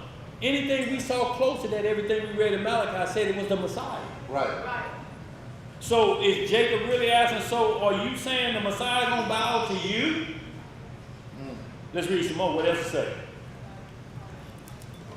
Verse 11. Yeah. And it was on 13. Yeah. And Israel said unto Joseph. No, on 12. What? You didn't finish 11. I didn't finish 11. And his brethren envied him, but his father observed the same. And his brethren went to feed their father's flocks in Shechem. And Israel said unto Joseph, Do not thy brethren feed thy flock in Shechem? Come, and I will send thee unto them. And he said to him, Here am I. And he said to him, Go, I pray thee, see whether it be well with thy brethren. See, you can hold up. We didn't want to read all that we was just saying. And then how his brothers tormented him. Yeah. When they saw him coming again. Look, here comes the dreamer. Here comes the dreamer that's going to put us in our position. Right. Not knowing the Most High had already set this up for plan B. It's going to be a famine. Y'all going to Egypt. And guess what his mother and father did? Well, one of his mother, because Rachel died on the way. But Leah and them, when they got there, they thought he was Pharaoh. Right. And they bowed to him. Just like it was recorded in a dream, in a vision. But it wasn't a bowing that the father served the son. It was just there for a reason, for a specific reason. So now they called back. He did tell us that. And it did happen like this. But guess what that came off of? It came off of what them 11 brothers did. When they threw him in the pit and lied to his dad. Right. Lied to him. Look, this is what I want to talk about. Because he had a dream, his brothers were so jealous of him that they hated the dream so bad, and that their daddy loved him and made him the coat of many colors, that they plotted on their own brother. Yeah. And we worried about some other nation, and we keep plotting on each other every day. Behold. And this is why, y'all, when we do these feast days, that's why Isaiah 58 say, it can't be no strife or debate. How you going to be having an art with your brother at the feast day? Right. See, that's what I'm saying, man. People come down here, man. This your brother. We have to stop that before they come to the door. So the whole time the feast day is going on, you sitting there stewing. Look at this ugly, big-eared mother. And you in the feast day. Yeah. You cannot do it. You got to at least put that off and say, Lord, give me strength just to put this off to this feast day over. How you going to bring that bad behavior, those bad thoughts? Can't nobody see it. They can see the way your lips turn. They're like, you all right? Yeah. Yeah, I'm smelling something. Smelling what? Smell like it's some donkey dung around here the way your nose twisted up. Last one, what was that last one we said? You going to Isaiah? Yeah. 50 and 9. 50 and 9, yeah. Isaiah 51. Hold on, let me make sure. Make sure. 51 and 9. 51, 9 through 11. 51 and 9. And y'all, this ain't hard, y'all. Every prophet is consistent from Genesis to Revelation. They don't break ranks. They don't go to the middle of nothing. Right. Even like Jeremiah 8, when they talk about the pause and pen of the scribe, do you know they started verse 8 a lot? So it make it look like it's pausing, but when you go back to verse 1, you see why it looks like the pause. It explains itself. It's going to say, well, look, this is the pause and pen of the scribe, because we won't listen. Right. So now they're writing in vain. It's like your parents tell you, boy, I done wrote it down for you, I gave you the direction. You just won't listen. You just, no matter what I do for you, you just don't pay it no mind. And Mama, your pen poison. Duh, boy, you taking it in vain. My old dad used to say, the older you get, the crazier. The crazier you get. The more I talk to you, the crazier. The crazier you get. Let's get this, y'all, real quick. Start at verse 7. Just go to 11, y'all. We'll close on that. Isaiah 51. Yeah. 51 and 7. Isaiah chapter 51, verse 7. Yeah. Hearken unto me. Do what? Hearken unto me, ye that know righteousness, the people in whose heart is my law. Fear ye not the reproach of men, neither be ye afraid of their revilings. For the moth shall eat them up like a garment, and the worm shall eat them like wool. But my righteousness shall be forever, and my salvation from generation to generation. Awake, awake, put on strength, O arm of the Most High. Yeah. Awake as in the ancient days, in the generations of old. Art thou not it that hath cut Rahab and wounded the dragon? So, hold right there, Elijah. What they're saying, Rahab, this is not Rahab the harlot. No. This was a planet. This what was destroyed that made Genesis 1 and 1. And I saw the earth void and broken up. This was about the war in heaven. Revelation 12, when you get to it. That great dragon, because it's going to tie it all again in the same place. When he destroyed Rahab, the planet, it was that war in heaven that caused that planet to be destroyed. And with all of those asteroids and different things from those planets, hit Earth and destroy it. Just like what they say, what are the things called? An asteroid, right? Asteroid. Hit the Grand Canyon. Where y'all think the Grand Canyon just was dug by some slaves? Meteorites. A meteorite hit the Grand Canyon. Yes, sir. And dug that big pit in there. So this is what happened in Genesis 1 and 1. The war in heaven, but it was about Israel. Satan knew beforehand. So you mean to tell me I have to serve this and then there's going to be a chosen seed too? So when you get into Revelation 12 about the woman with the 12 stars, it's just like Joseph's dream, but it's talking about the mother now in charge. Right. It's the mother that has 12 stars over her head, and the devil trying to get at her. But it's still, now we got the mother, you saying that was the moon, now she's in charge over the 12 stars, but what the sun at in next? Y'all understand what I'm saying? Yeah. Let's get some more of that. Go ahead, finish that out. Awake. Now, verse 10. Yeah. Art thou not it which hath dried the sea, the waters of the great deep, that have made the depths of the sea a way for the ransom to pass over? Therefore, the redeemed of the Most High shall return, and come with singing unto Zion, and everlasting joy shall be upon their head, and they shall obtain gladness and joy, and sorrow and mourning shall flee away. So when you see Revelation 12, you understand that what Isaiah was prophesied had been completed, because now the woman with the 12 stars on their head, and who is, you know, and you have to understand who that's symbolizing. But the dragon is there. Just like this, as you keep reading this out, the dragon is at us at the beginning. But the problem, the only way the dragon can get at us is if we don't keep the commandments. That's the only way he can get at you, because he was up there. He know what the commandments are. He was told how to address us. If they sin, go help them with this. He don't help them with us. He just dig a deeper hole for us. He's the tree that had knowledge of good and evil. Right. That's what Genesis say. Genesis don't say he is the tree of good and evil. No. He's the tree that had the knowledge Which is of the good doctrine. and evil. Which is Say the that one doctrine. more time, man, please. He's the, let's read it. Okay. Just real quick, Genesis 3. Which is the doctrine. That Bush had a question, a statement about something like that you said earlier. Yeah. That was just confirming it right there.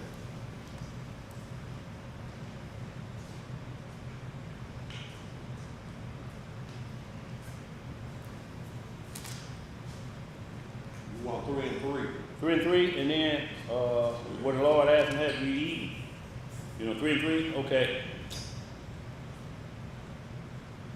I mean, you can go 3, 1 on down to 3. Uh-huh.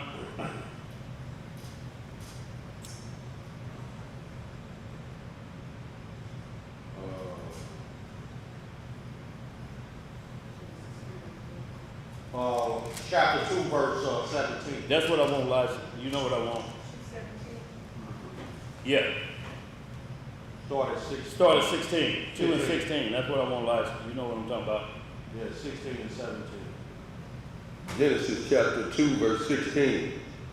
And the Lord commanded the man, saying, of every tree of the garden thou mayest freely eat, Uh-huh. but of the tree of the knowledge of good and evil thou shalt not eat of it.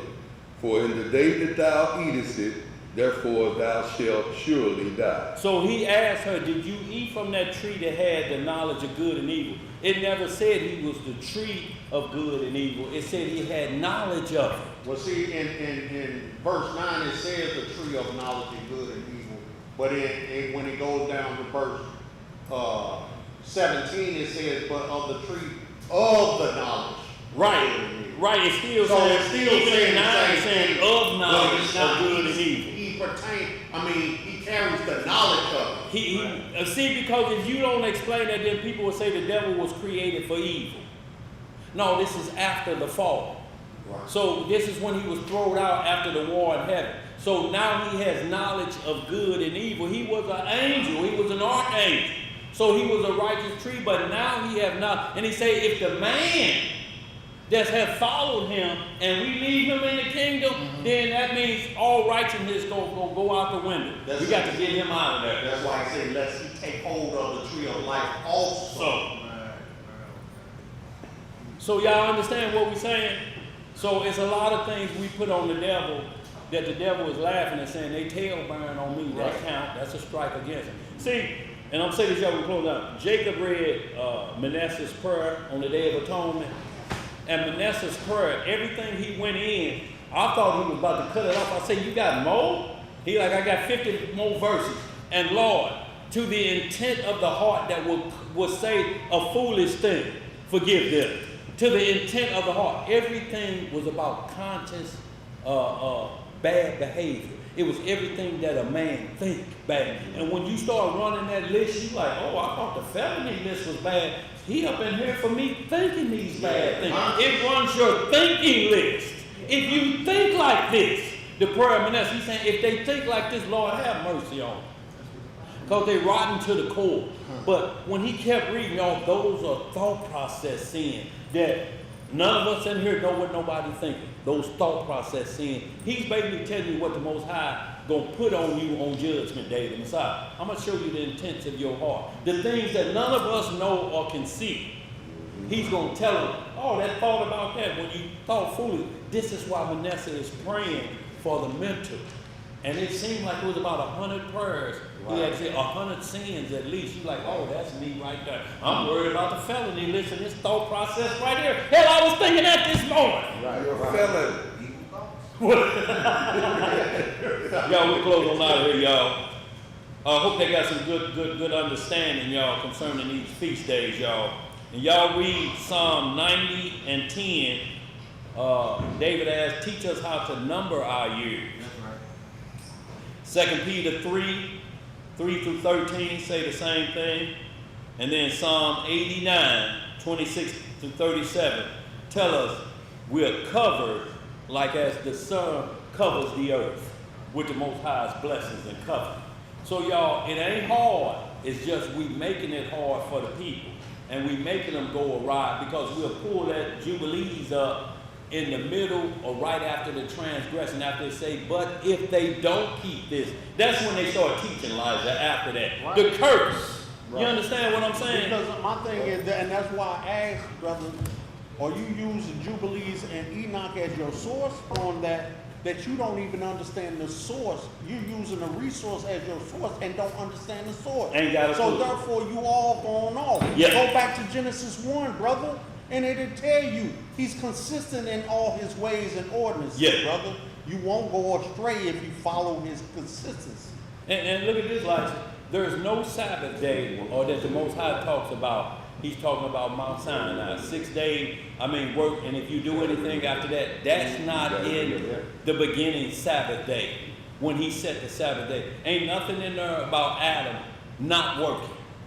Adam is working. He's got to name the animals. He's got to till the ground. He's got to do all that, and we're in the 7-day rest. Ain't no such thing called the 8th day unless you're running a calendar event. But the 7 days of creation, ain't no 8th day of creation. It's the 7th. Leviticus 23 start out with that. Not in the wilderness, the Sabbath day. It tells you, so you understand. First, you have to look at the sun controlling the weekly Sabbath. Now, here are your feast days according to the moon.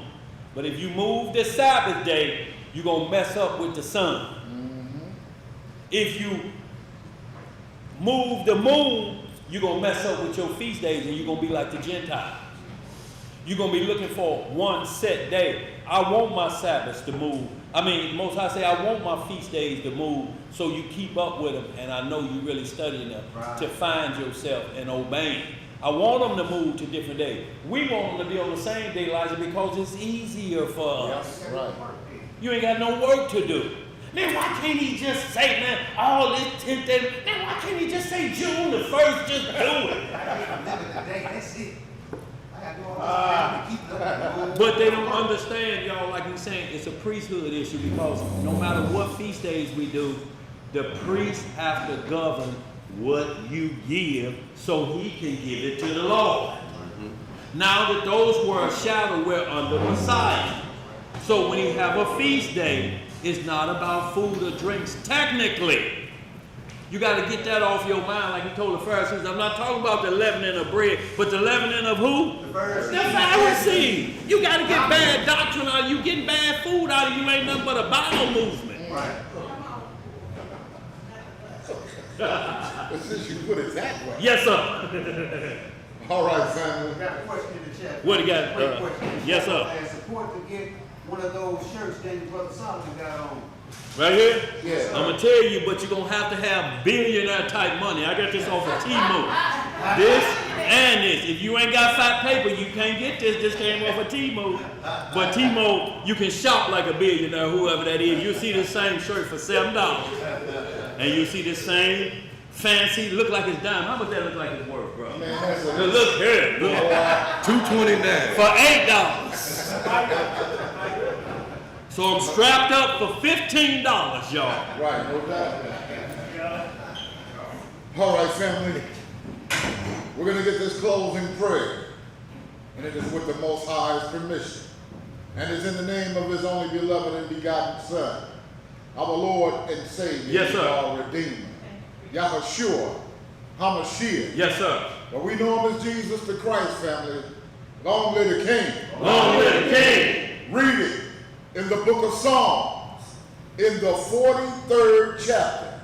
It reads, Judge me, O Yahweh, Yes, sir. and plead my cause against an ungodly nation. O deliver me from the deceitful and unjust man. For thou art the Elohim of my strength. Why dost thou cast me off? Why go I mourning because of the oppression of the enemy? O send out thy light and thy truth. Yes, sir. Let them lead me. Let them bring me unto thy holy hill. Yes, sir. And to thy tabernacles.